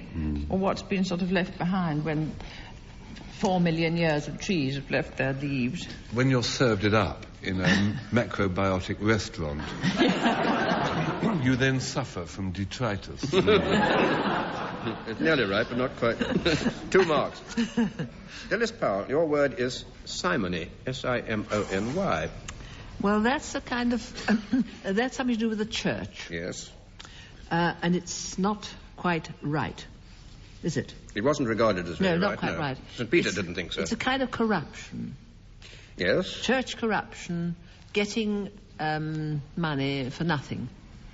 Yes, the traffic in buying ecclesiastical advantages, a preferment or a benefice or extra money, and it comes from Simon Magus in the Acts of the Apostles, who was rebuked by St. Peter because he offered the apostles money to receive the gift of laying on of hands. That was the first example of simony. 2 marks. There was a book about it called The Peter Principle. Yes, I saw that today, yes. I can't quite see the connection, Frank. Don't push it. Well, it's your turn, Frank. Your word is carapace. Carapace. There is a tide in the affairs of man, which when it recedes, leaves a mess in the brain. And that is carapace. Because I have no idea what it means. No idea. I think your partner might be a slight assistance. Is it Greek? Well, it's kind of shell, dear. It's a shell, dear. Yes, a tortoise has a carapace, I think, doesn't Yes, it? absolutely right. Has it? Yes, dear. Yes. Tortoises have so little I know. in this life. They have carapaces. It's very warming to know that they have has a carapace. It's a tortoise possession, a tortoise. Yes. It's a shell. It's a kind of outer covering, rather hard. A tortoise's overcoat. Yeah. That's it. 2 marks. It can also happen to turtles and to crabs and to lobsters and to some other crustaceans. But it is the upper shell of those animals. It comes from a Spanish word called carapacho. 2 Do marks. woodlice have it? Moderately. I rest my case with Frank Muir. I think I wouldn't know whether that's carapace or not. And Scott James, now your word's a short one. Cud. C-U-D. Well, chewing the cud, I mean, it's that sort of something of a cakey mixture which cows eat. Cow cake. And chewing the cud as used in P.G. Wodehouse, for instance, would mean you were sort of chatting it up with Jeeves, wouldn't it? I was chewing the cud with Jeeves yesterday. Yes, that's figuratively, but where would the cow keep this? In its manger, definitely. It would be poured out of a bag for it to eat. I hope not. It would be very regrettable. And Chewing the cud? It'd smell rather a lot if it did have it in its manger. Oh, dear. Oh, dear. Going further on there. No. What do you think? I don't know. Is it something to do with this peculiar digestive system That's right. of cows? Well, I don't know anything about that. I only know... Oh, I know. They swallow it all and munch away inside. Yes. But that's why I said where. Can you locate it? Within the cow's belly. Which one? Either the upper or the lower. Yes. Yes, go on. Come on, All right, Dennis. 1.5. You've got quite a long way there. A cow is a ruminant, and it has this rather curious habit. No matter what the food is, which the food to start with is not the cud, it goes into its first stomach, and then it gets it back very cleverly from its first stomach and chews it again and again. Once it got past that first stomach, into the second, third, or fourth, it can't get it back. And it's good. Say I for one. It's an old English word which is much the same as glue, which gives you an idea of what cud is like. When the penny drops, then you can't... That's right. No, 1.5. Well, for those who like to guess ahead at the stories, what, Dennis, will be your quotation for later in the programme? My quotation is there honey still for tea? Good. From Grantchester. And yours, Frank? Mine is truth is stranger than fiction. Well, which was Byron in Don Juan. Well, we wait for those till the last round. And round 2 is about craftsman's necessaries. For 2 marks, what's the craft of the craftsman who uses the following? That is, I want to know the craft, and the craftsman will follow from there. Denis Norden, here is this group. Oak tree branches, a clamp, and a loo, L-O-O. You know, they sound like sort of degrees of desperation. You can't find a loo, use an oak tree branch. As a very last resort, use a clamp.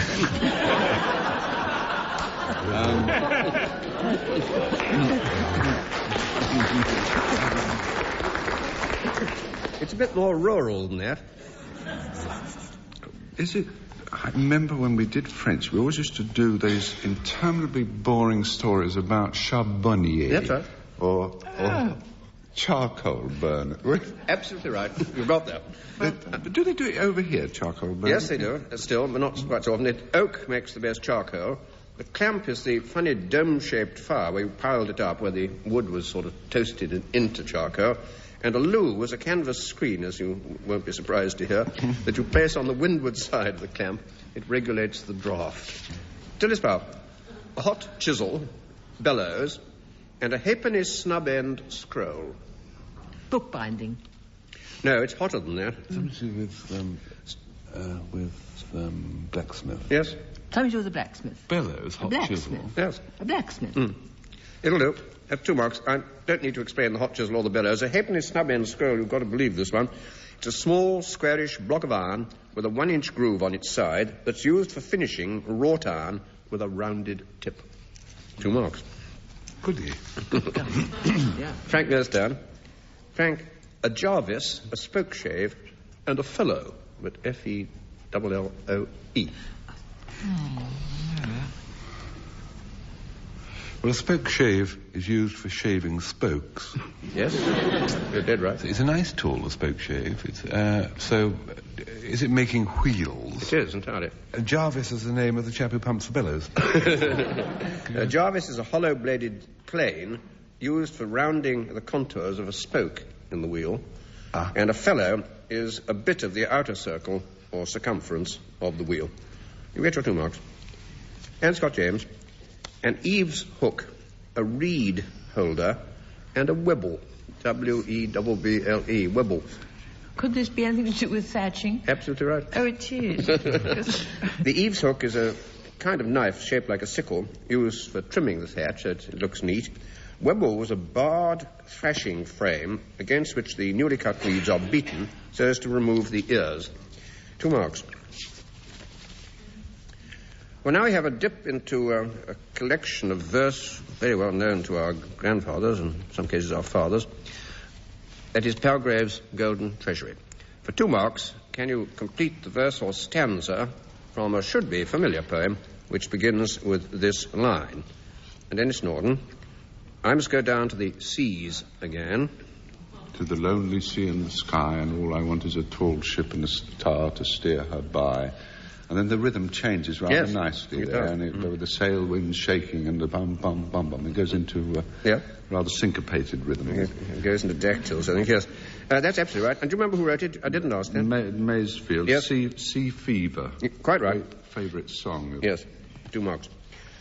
Dilys Powell, say not the struggle, naught availeth.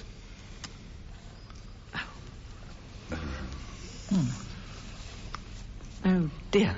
Really? Another stanza starts, and not by eastern windows only. Something, but flooding in, sort of, it's about being very hopeful. When daylight comes in the light. In front the sun climbs slow, how slowly. That's not it, Jack. Westward, look. The land is bright. That's the two stanzas away from what I want from you. The poem is CCCLV11. Deny that. You know, you're not going to get it. I'm sorry, I can't give you any more. It's Arthur Hugh Clough. Say not the struggle naught availeth, the labour and the wounds are vain. The enemy faints not, nor faileth, and as things have been, things remain. But it ends optimistically. No marks. Not to know that, is it? Frank Muir, yours is this. The splendour falls on castle walls.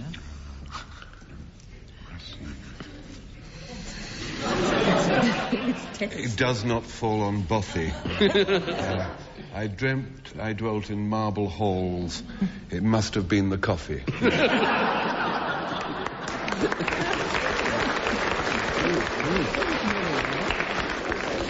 It reeks of Tennyson. Tennyson it is. Blow, bugles blow, I think. In this yes, that's right. It is, And also the horns of Elfland faintly blowing. So yes. The wild cataract. Yes, you're getting Leaps in glory. Yes, that's it. Blow, bugles blow. Yes, that'll do. 1.5 we'll give you for this. Blow, bugles Tennyson, it is, yes. Tennyson the Princess. The splendour falls on castle walls and snowy summits, olden story. The long light shakes across the lakes, and the wild cataract leaps in glory. And then you get a lot of bugles going on, which I won't go on repeating. 1.5. And now, Anne Scott James, lives of great men all remind us. Lives of great men, all what? Remind us. This is the one that you're... Well, this is the one that you're... When you had an autograph book, when you're about 12, and you asked your teacher to write in it, this was the corny little inspirational verse. Lives of great men all remind us. Something about we can make our lives sublime. Yes. Departing, we can leave behind us footprints in the sands of time. Yeah, fair enough. Yeah. And remember Longfellow, yes. Oh, you'll get your two. Just get it quite accurate. Thank you, Norden. Thank you, Mrs. Henley. When I was a mixed infant.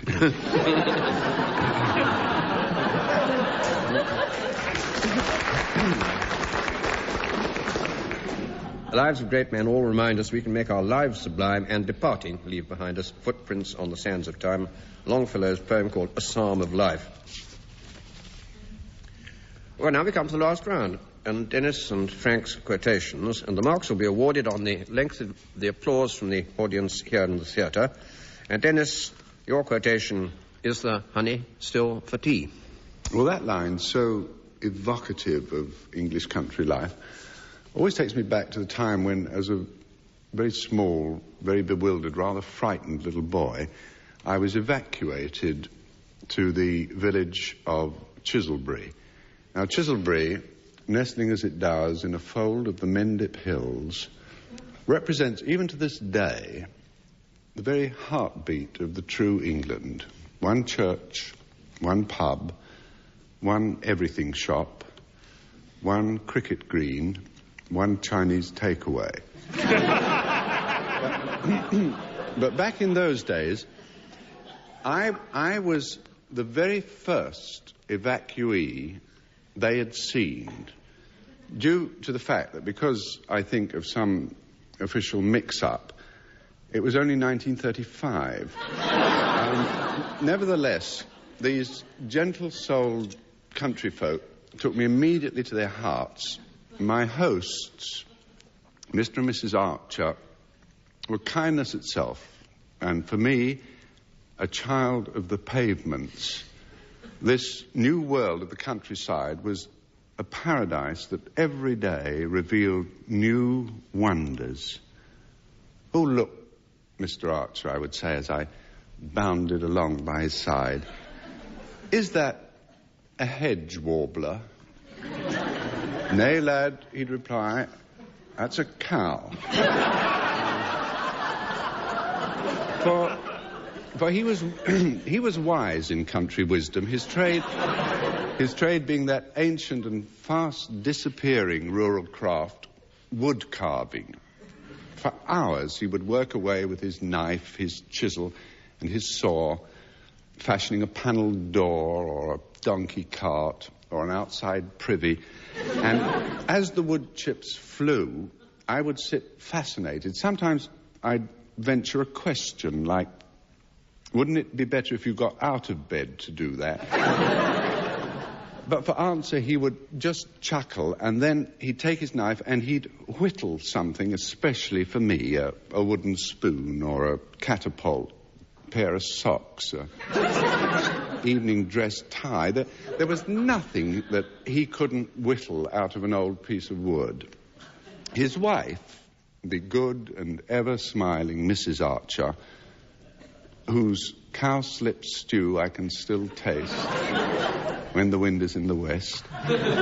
She kept the village's everything shop, and when I call it an everything shop, that is exactly what she sold. Bread, cream, groceries, paraffin, sweets, overcoats, ploughs, pianos, theatre tickets, diving suit, manure, sports cars, all the livelong day she'd be up and down her ladder fetching something off a shelf. Because she also sold shelves and ladders. And the third member of the household was Mr. and Mrs. Archer's 16-year-old daughter, Annie. A strange, fey girl with a great love of nature's creatures and a 40-inch bust. So shy was she about this last attribute, she spent much of her time taking solitary walks in the woods. Her only companion, her dog, an elderly Labrador with a dank, matted appearance like D.H. Lawrence. And occasionally she'd allow me to accompany her, and I'd notice how sometimes she'd stand motionless for hours, simply observing the ways of the furred and feathered creatures who were her friends. Look, she would say, "A stoat have passed this way." "How can you tell?" I would marvel. "Well, look what he done on your shoe," he would say.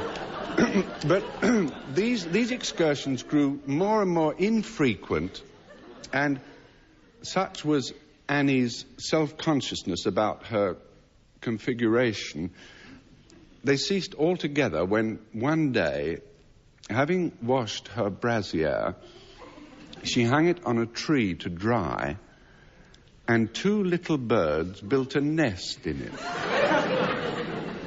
What's more, if I were to tell you what species of birds they were, you would hardly credit the coincidence. But that was... all that was, as the poet Jerome Kern says, long ago and far away.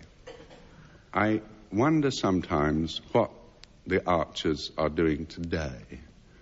Does Mr. Archer still whittle in his bed?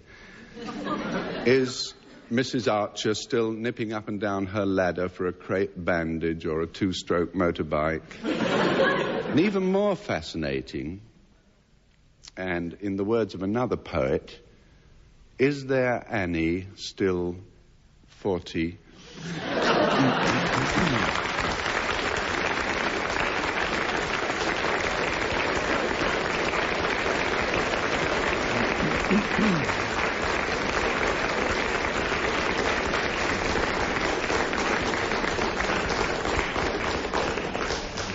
Well, I never knew that Denis Norden knew where the country was. But we go on to Frank Muir and his quotation, "Truth is stranger than fiction."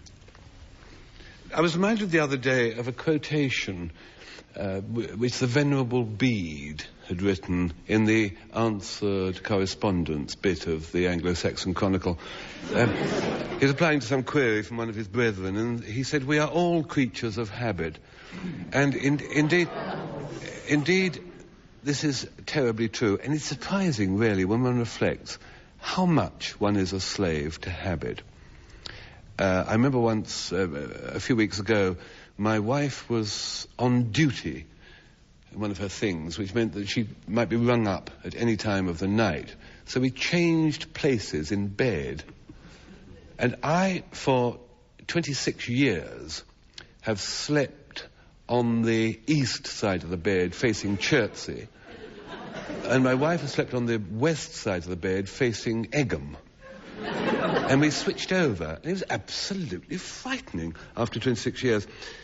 I dozed off fitfully and suddenly wanted a drink of water and stretched out my hand and punched her really rather nastily on the chin bone.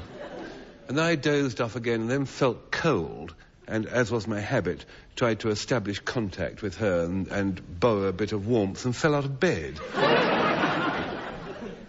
It was absolutely... And in the morning, this sort of alien woman beside me on the wrong side with the sort of shapes and curves and all wrong. You know. But the whole thing was brought home to me even more how one is not only a creature to habit, but you can pick up habits very quickly and you can change them. And you can absorb new habits really much more quickly than you think. This happened earlier this year in Corsica, where my wife and I had gone for 3 weeks' holiday. And on the second night, I had dental trouble. Now, what happens is, there's an unused bottle of wine, you see, is on the draining board. And I always say, well, just have a walk round and see all the windows are shut and the shutters are, you see. And then creep into the kitchen in the dark.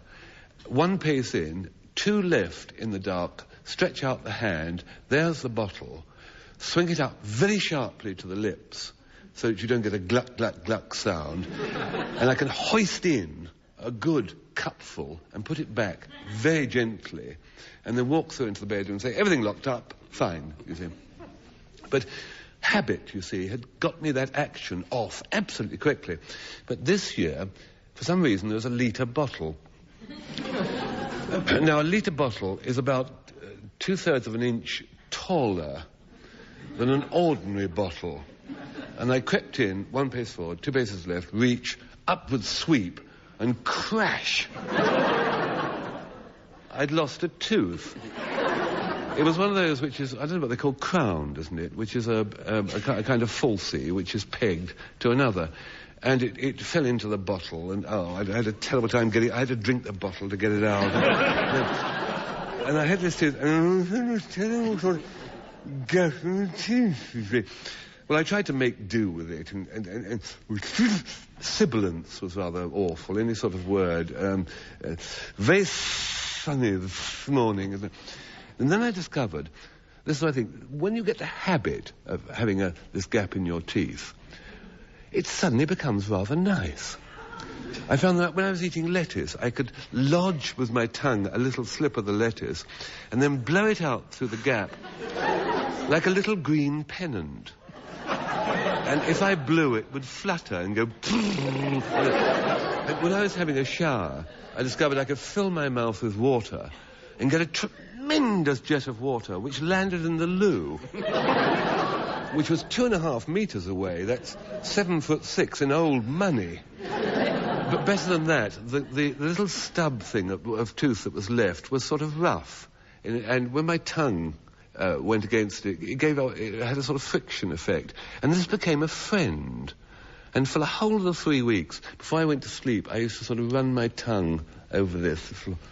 And it was a sort of friend inside one's mouth. And when I woke up in the morning, I'd do the little friction thing, and the tongue used to tremble. And it was lovely. And I got to love my little gap. And then we came home, and I went to a Harley Street chap and got the tooth done in properly. And it was terrible. Suddenly, where my lovely, friendly gap was, there was this enormous, great, smooth lump of alien substance. So really, it just shows that Lord Byron was right in Don Juan, that after you've got used to a gap, tooth is stranger than friction.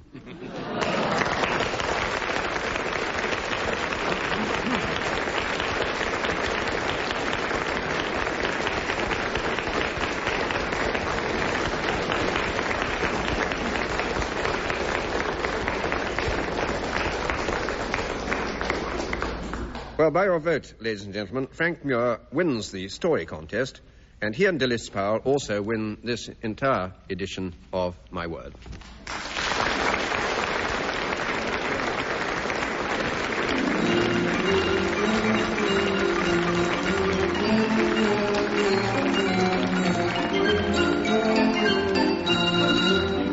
Taking part in My Word were Anne Scott James, Dilys Powell, Denis Norden and Frank Muir. The chairman was Jack Longland. The questions were compiled by Peter Moore, and the programme was produced by Tony Schrein. You've been listening to My Word from the BBC, heard each week at this time. This is the WFMT Fine Arts Network. My Word.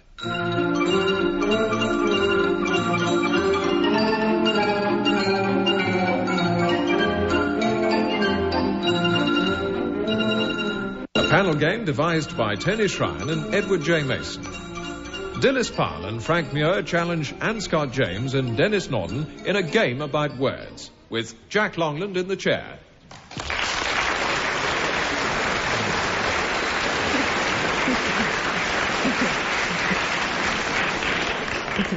And we go straight into the first round, which tests their respective vocabularies. And for 2 marks, I want to know what the dictionary meaning is of the following words. We begin with Frank Muir. Frank, yours is flummery. Flummery? Mm-hmm. It's like fumanty and fumanty, isn't it? Yes. It's a kind of medieval food. You bash bits of wheat, or you boil wheat until it splits, and you get an awful kind of soggy jelly mess, which you flavour with cinnamon and shove eggs in and things. Yes. I can't think why. Yes. And would you use oats in Scotland? I would have thought very likely. Yes. McJack. I think that'll do. 2 marks. It's I'm told, an acid food. I'm told its origin is Welsh, but the Scots have a word for it as usual, and they call it sowens. And you produce it by boiling oatmeal down to a jelly, and in consequence it becomes a term which you use for any bland and fairly tasteless pap like blancmange. Also, it can mean humbug. 2 marks. And Scott James, your turn. Your word is perfidy, P-E-R-F-I-D-Y. Well, it's the noun from which the adjective, as in perfidious, as in perfidious Albion comes. Yes. It's album. Perfidious Yes. There's a lot of Albion pop singers comes. who have put out perfidious albums. And it means treachery or being forsworn. That's all right. But would you think there might be a relationship beforehand which had been breached, as it were? Yes, there would be trust would. first, and then it would be followed by mistrust or perfidy. Yes. Yeah, that's really what I wanted. It's the base and deceitful violation of faith or of promises, but most often I think it's the profession of friendship in order to betray, like Judas, as it were. Yes, 2 marks. Denis Norden. Friable. F-R-I-A-B-L-E. I-A-B-L-E. Yes? Well, that's always, it's nature. It's there are those westerns where the hero picks up a handful of earth, or dirt, as the Americans call it, and he sort of crumbles it and he says, "This is good land." One day it'll be a land that a man can raise decent family, and walk tall and all that kind of. So it's that's kind of earth that will take a close-up of being crumbled. You're dead right, Dennis. I can hardly beat that. It could start, of course, as rock, and you can talk about friable rock if you're rash enough to be a rock climber. But it comes from a Latin word which means, quite simply, to crumble. 2 marks. Dilys Powell, bucolic. Bucolic means being rather countrified. And by origin? I should think it means you looked after cows or oxen or something. Does it? Does it really? Absolutely right, yeah. Oh. It meant originally about the tending of cattle or herdsmen, and by extension from cattle to sheep, shepherds, and therefore rustic or rural, and Virgil, the Latin poet, wrote bucolics.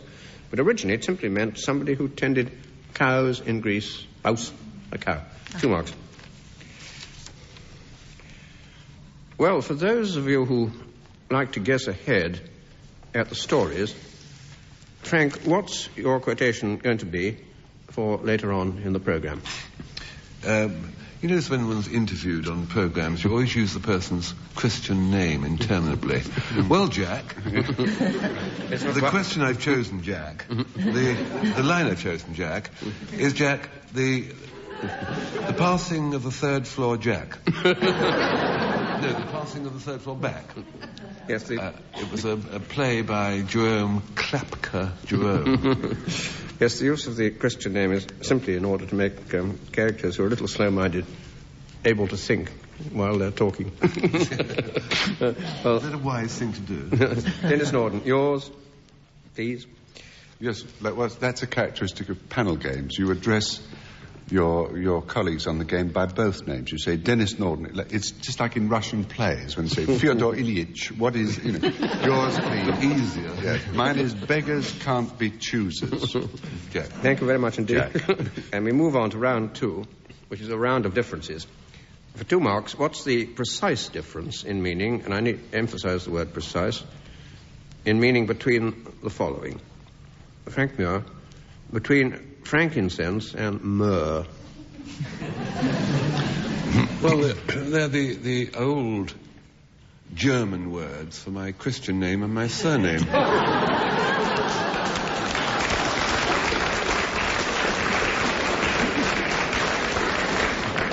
I rather thought I'd have that come back at me. But have another shot. Well, one of them is the stuff you put in incense to stop it smelling like a barbecue. Yes, which one? To guess, frankincense. Yes, quite right. Because incense. Yeah. Myrrh? Well, it's rather like sort of scented chewing gum. You're jolly nearly home and not dry. I mean, 1.5, I think. Well, dry me off and tell me what the I'll do my best. Frankincense or olibanum is an aromatic gum resin from trees of a particular genus which ought to appeal to you because it's called Boswellia. And that was burned as incense. Myrrh was also a bitter, transparent, aromatic gum resin. It comes from another species called the balsam odendron. And that's an ingredient in incense, but it's also used in perfumes and medicinally as an antiseptic mouthwash. 1.5 marks. And Scott James, the difference between a nymph and a dryad. Well, a dryad is a wood nymph. Yes. Well, where does she live? She lives in the woods. She is or in the wood. tutelary deity Oh, of I a see. particular tree, and when the tree dies, she dies too. Oh, I see. You've got to make it more specific. Nymph? Well, a nymph is more general. Yes. Let's have a few habitats. I mean, you habitats. can have a mountain nymph, you Yes. can have an oread, or Yes. you can have a dryad who we now know is a tree nymph, or you can have a drip dryad. water nymph, or you can a nymphomaniac. Yes. It's a general class of rather loose, semi-divine young ladies. You're doing so. Include all these others I've mentioned. They're both mythological, divine or semi-divine alleged maidens. The nymph lived in a rather unexclusive way, sometimes in the sea, in rivers and hills and woods. But the dryad did elect to live in a particular tree, and, as I say, died normally when the tree died. 2 marks. Denis Norden, difference between hocus pocus and hokey pokey. Well, hocus pocus is the phrase used by conjurers at children's birthday parties when he does a trick that absolutely fails to astonish the children. And they say he did it electronically, things like that. And I think actually it's dog Latin, and I think Yes. it's part of a rather long chant, which I can only remember hocus pocus pink ferocus, and then it goes on, and Yep. it really does have a meaning, I think, which I don't know the meaning, but it's dog hokey pokey. I only remember as being the most marvellous Italian ice cream, the like of which I've never tasted since, which was sold in my extreme youth by a man who used to stand outside the park and say, hokey pokey, penny a lump, and my mother wouldn't let me buy it because she said he kept it under the bed at night. And she said the same about the toffee apple man as well. 2 marks of acclamation. And now let us bow. Between that which is horrid and that which is horrible.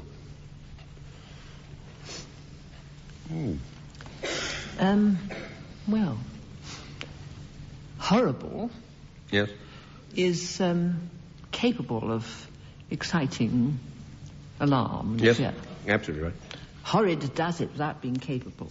Can you give an example, just to get the difference? Horrible, I'd give you straight away, that's 1 mark. But horrid, Horrid. there is a slight, but a significant difference. Is this something to do with your hair standing on end? Yes, that's Your it. hair stands on end when it's horrid. Horrible is a mental or sensual assault on your sensibilities. Horrid is that which implies a visual assault. I mean, a horrid precipice is one where you literally shudder because you're so frightened. And it does also mean rough and bristling. That's what horridus in Latin meant. 2 marks. And now we have a quick round of opposites. For 2 marks, what's the word that means the opposite of or is complementary to the following words? Frank Muir, distaff. A distaff is a rod which is used for holding the lump of wool or Flax, whatever. tow or wool. Quite right, yes. And which you spin with the other hand. think So, of- in other words, the opposite of that is the wheel on a spinning wheel. Yes, that's or right. it's a plough because it's woman's work and a No, no, plough's man's work. Yep, but Or not that- it's manhood because a distaff is usually reckoned as the distaff side, which is femininity. That's right. But think of the rod that in war. Why? A pike. That'll do. In fact, it's spear. And I'm very surprised at this myself, but I did look it up in 3 dictionaries. The female and male branches of a family, respectively, were referred to as the distaff side, though that could also be called the spindle side, and the spear side. So he wasn't ploughing, he was fighting. And Scott James, obverse. Reverse. Yes, can you expound a little? It's usually used of coins, isn't it? Yes, and which is which? Do you mean which is the Queen's head and That's which right. is the... what do you have the other side? I can't remember. The distaff side. Of a coin. Let's make the Queen's head be the obverse. You're quite right. Good, because she ought to have the sort of She has precedence, that's right. Yes, obverse is originally what's turned towards you. It's a sign, it's the side of a coin holding the head of the Queen or the principal symbol, whatever it happens to be, or the face presented to view. And the reverse is the tail, which may have all sorts of things on it according to the coinage, and it means upside down, back, or backwards, or inverted. 2 marks. Denis Norden. Cameo. C-A-M-E-O. Well, opposite the Cameo, Charing Cross Road, is a salt beef place.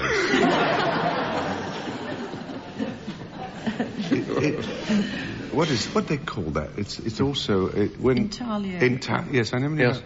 Intaglio. That's right. Yes. Yeah. Intaglio. And what is the difference? Well, the difference is that a cameo is cameo brooch has a little head that is sculptured in relief. It Yes. stands out Yep. from. And intaglio is when it's sort of engraved into it. Absolutely right, yes. 2 marks. Dilys Powell.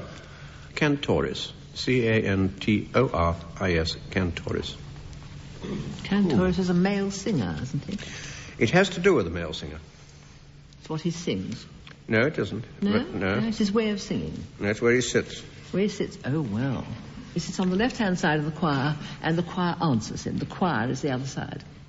No, that's not quite right, but you're getting very much closer. John, Can you right. think of the opposite, though? You haven't. The choir is not the opposite.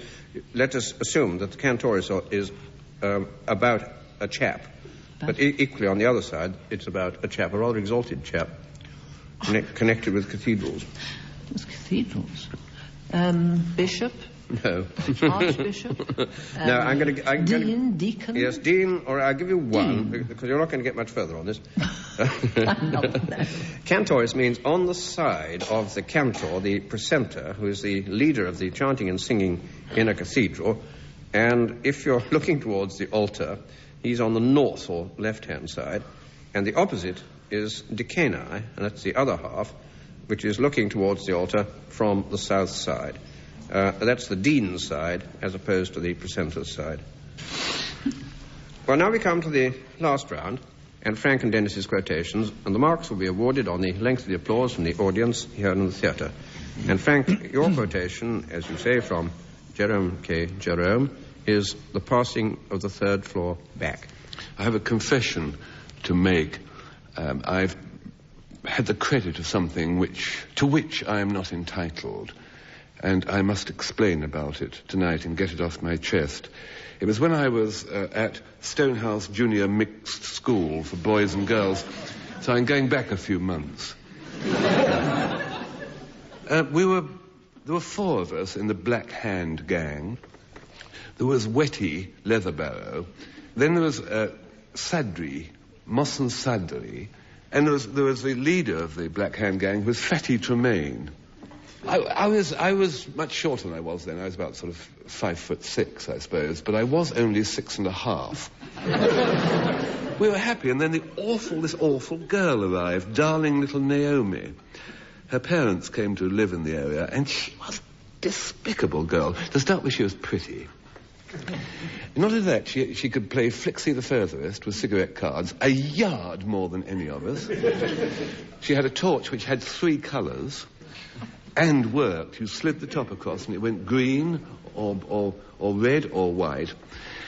Dreadful. And the culmination came towards the end of the term when darling Naomi decided that Form 1, that's the Black Hand gang and Naomi, should perform something in the school play. Well, really. It was called In Our Garden, and darling little Naomi would come on and sing da-da-dee-da-da-da-dee-da-da-da in the English garden, whilst Wetty, Sandry Fatty and me were dressed up as flowers. Well, as we were walking moodily along Albion Street home, Fatty said to me, "We've got to somehow get that girl out of the way." Well, it happened on the night of the end-of-term concert. Scene was set. The hall wasn't a hall, it was the largest classroom, full of parents. The other end, rude stage, little sort of proscenium, and a curtain, which was a length of painted canvas, which in those days, the cheapest way was to roll it round a pole. And this was pulled up. It was a terribly dangerous thing, because the pole was heavy. And then it was only, the ropes were only handled by the headmaster, and he tied them carefully on a cleat.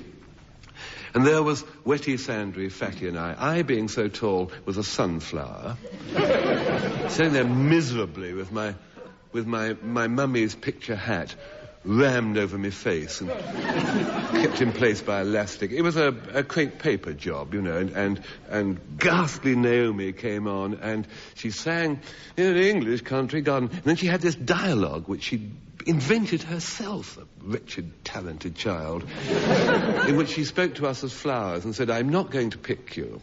You must run away and hide in the forest and live forever because you're so beautiful." Then I was facing her, and the other three were behind me, had to back out into the forest, waving to her. That's when it happened. Something went wrong. The general impression was that I'd backed and backed into Wetty behind me and set the whole backing off a bit too speedily. But we backed into the headmaster, knocked him over. He dropped the rope. And as the ghastly Naomi took her bow, the pole descended and knocked her out.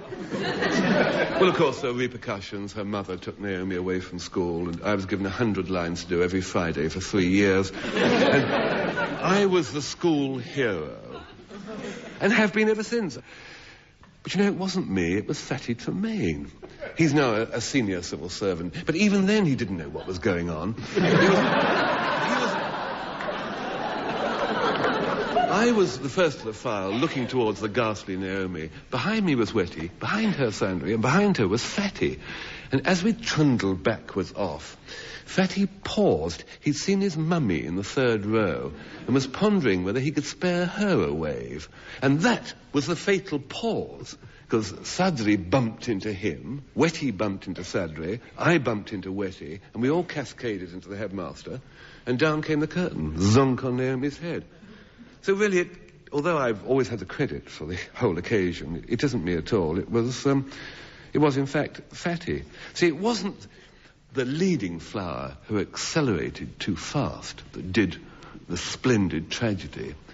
It was, instead, in the deathless words of Jerome K. Jerome, the pausing of the third flower back.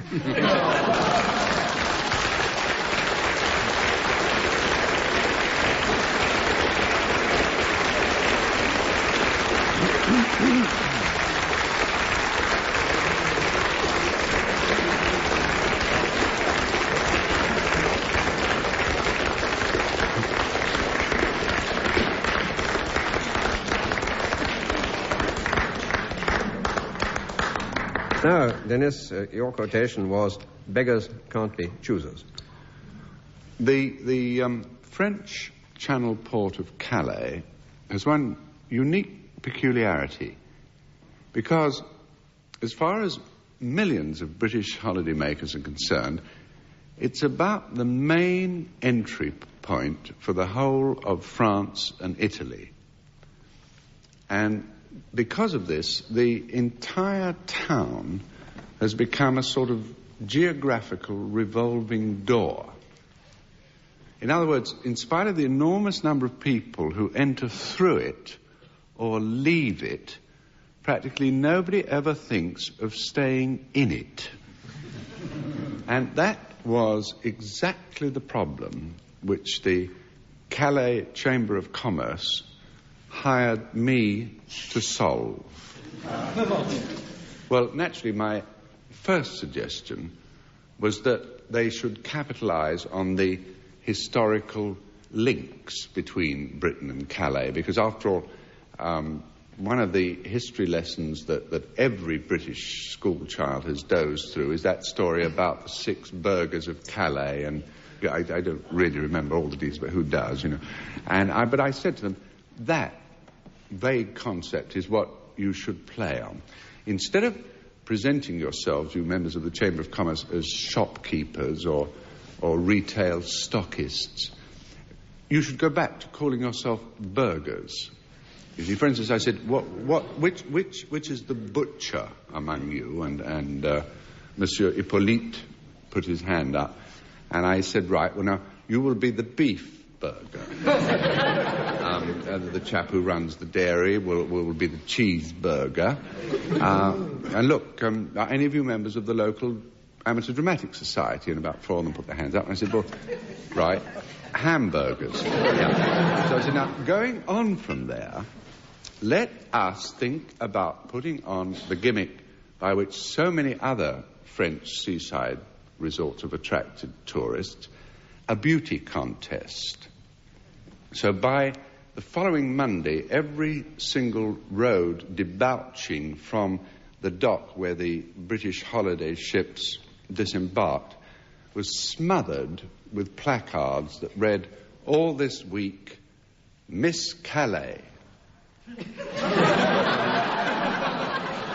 Yes, well, exactly.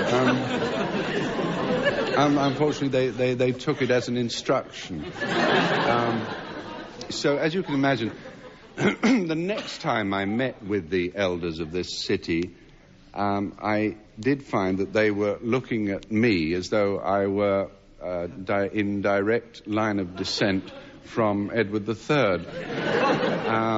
In fact, Mr. Norden, Monsieur Lafarge, said, all that we seem to be doing is playing silly burgers.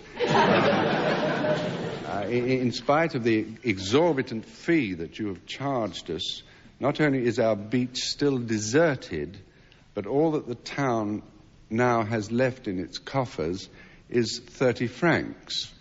Well, 30 francs, as you know, at the current rate of exchange is about £3, or in France, the price of 2 vanilla cornets.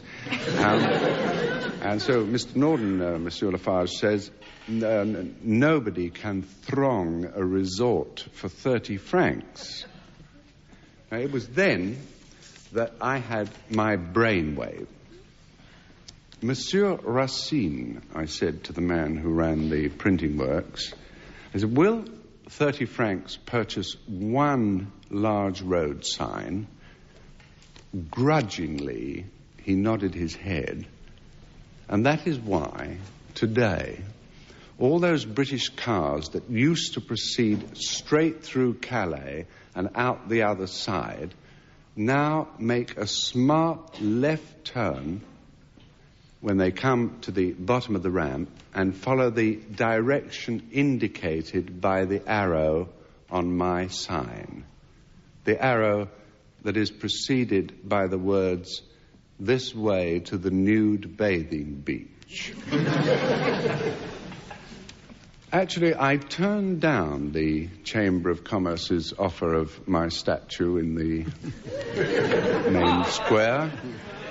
A sufficient reward was a framed copy of the local newspaper, the one that had the photograph of Monsieur Hippolyte, Monsieur Lafarge, and Monsieur Racine, all 3 of them standing on the breakwater, trying to estimate how many thousands of British holiday makers were there wandering round the beach in fruitless search of a bit of undressed flesh. The caption below the photograph was, of course, although this obviously loses a little in translation, burgers count beach users.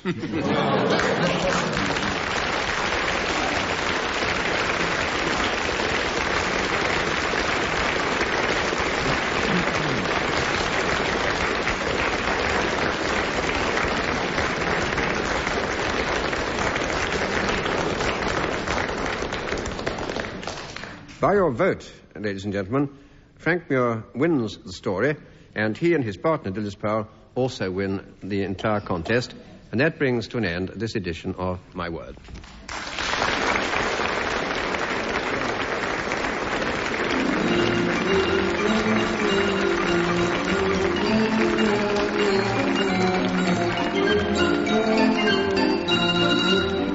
Taking part in My Word were Anne Scott James, Dilys Powell, Denis Norden and Frank Muir. The chairman was Jack Longland. The questions were compiled by Peter Moore, and the programme was produced by Tony Schrein.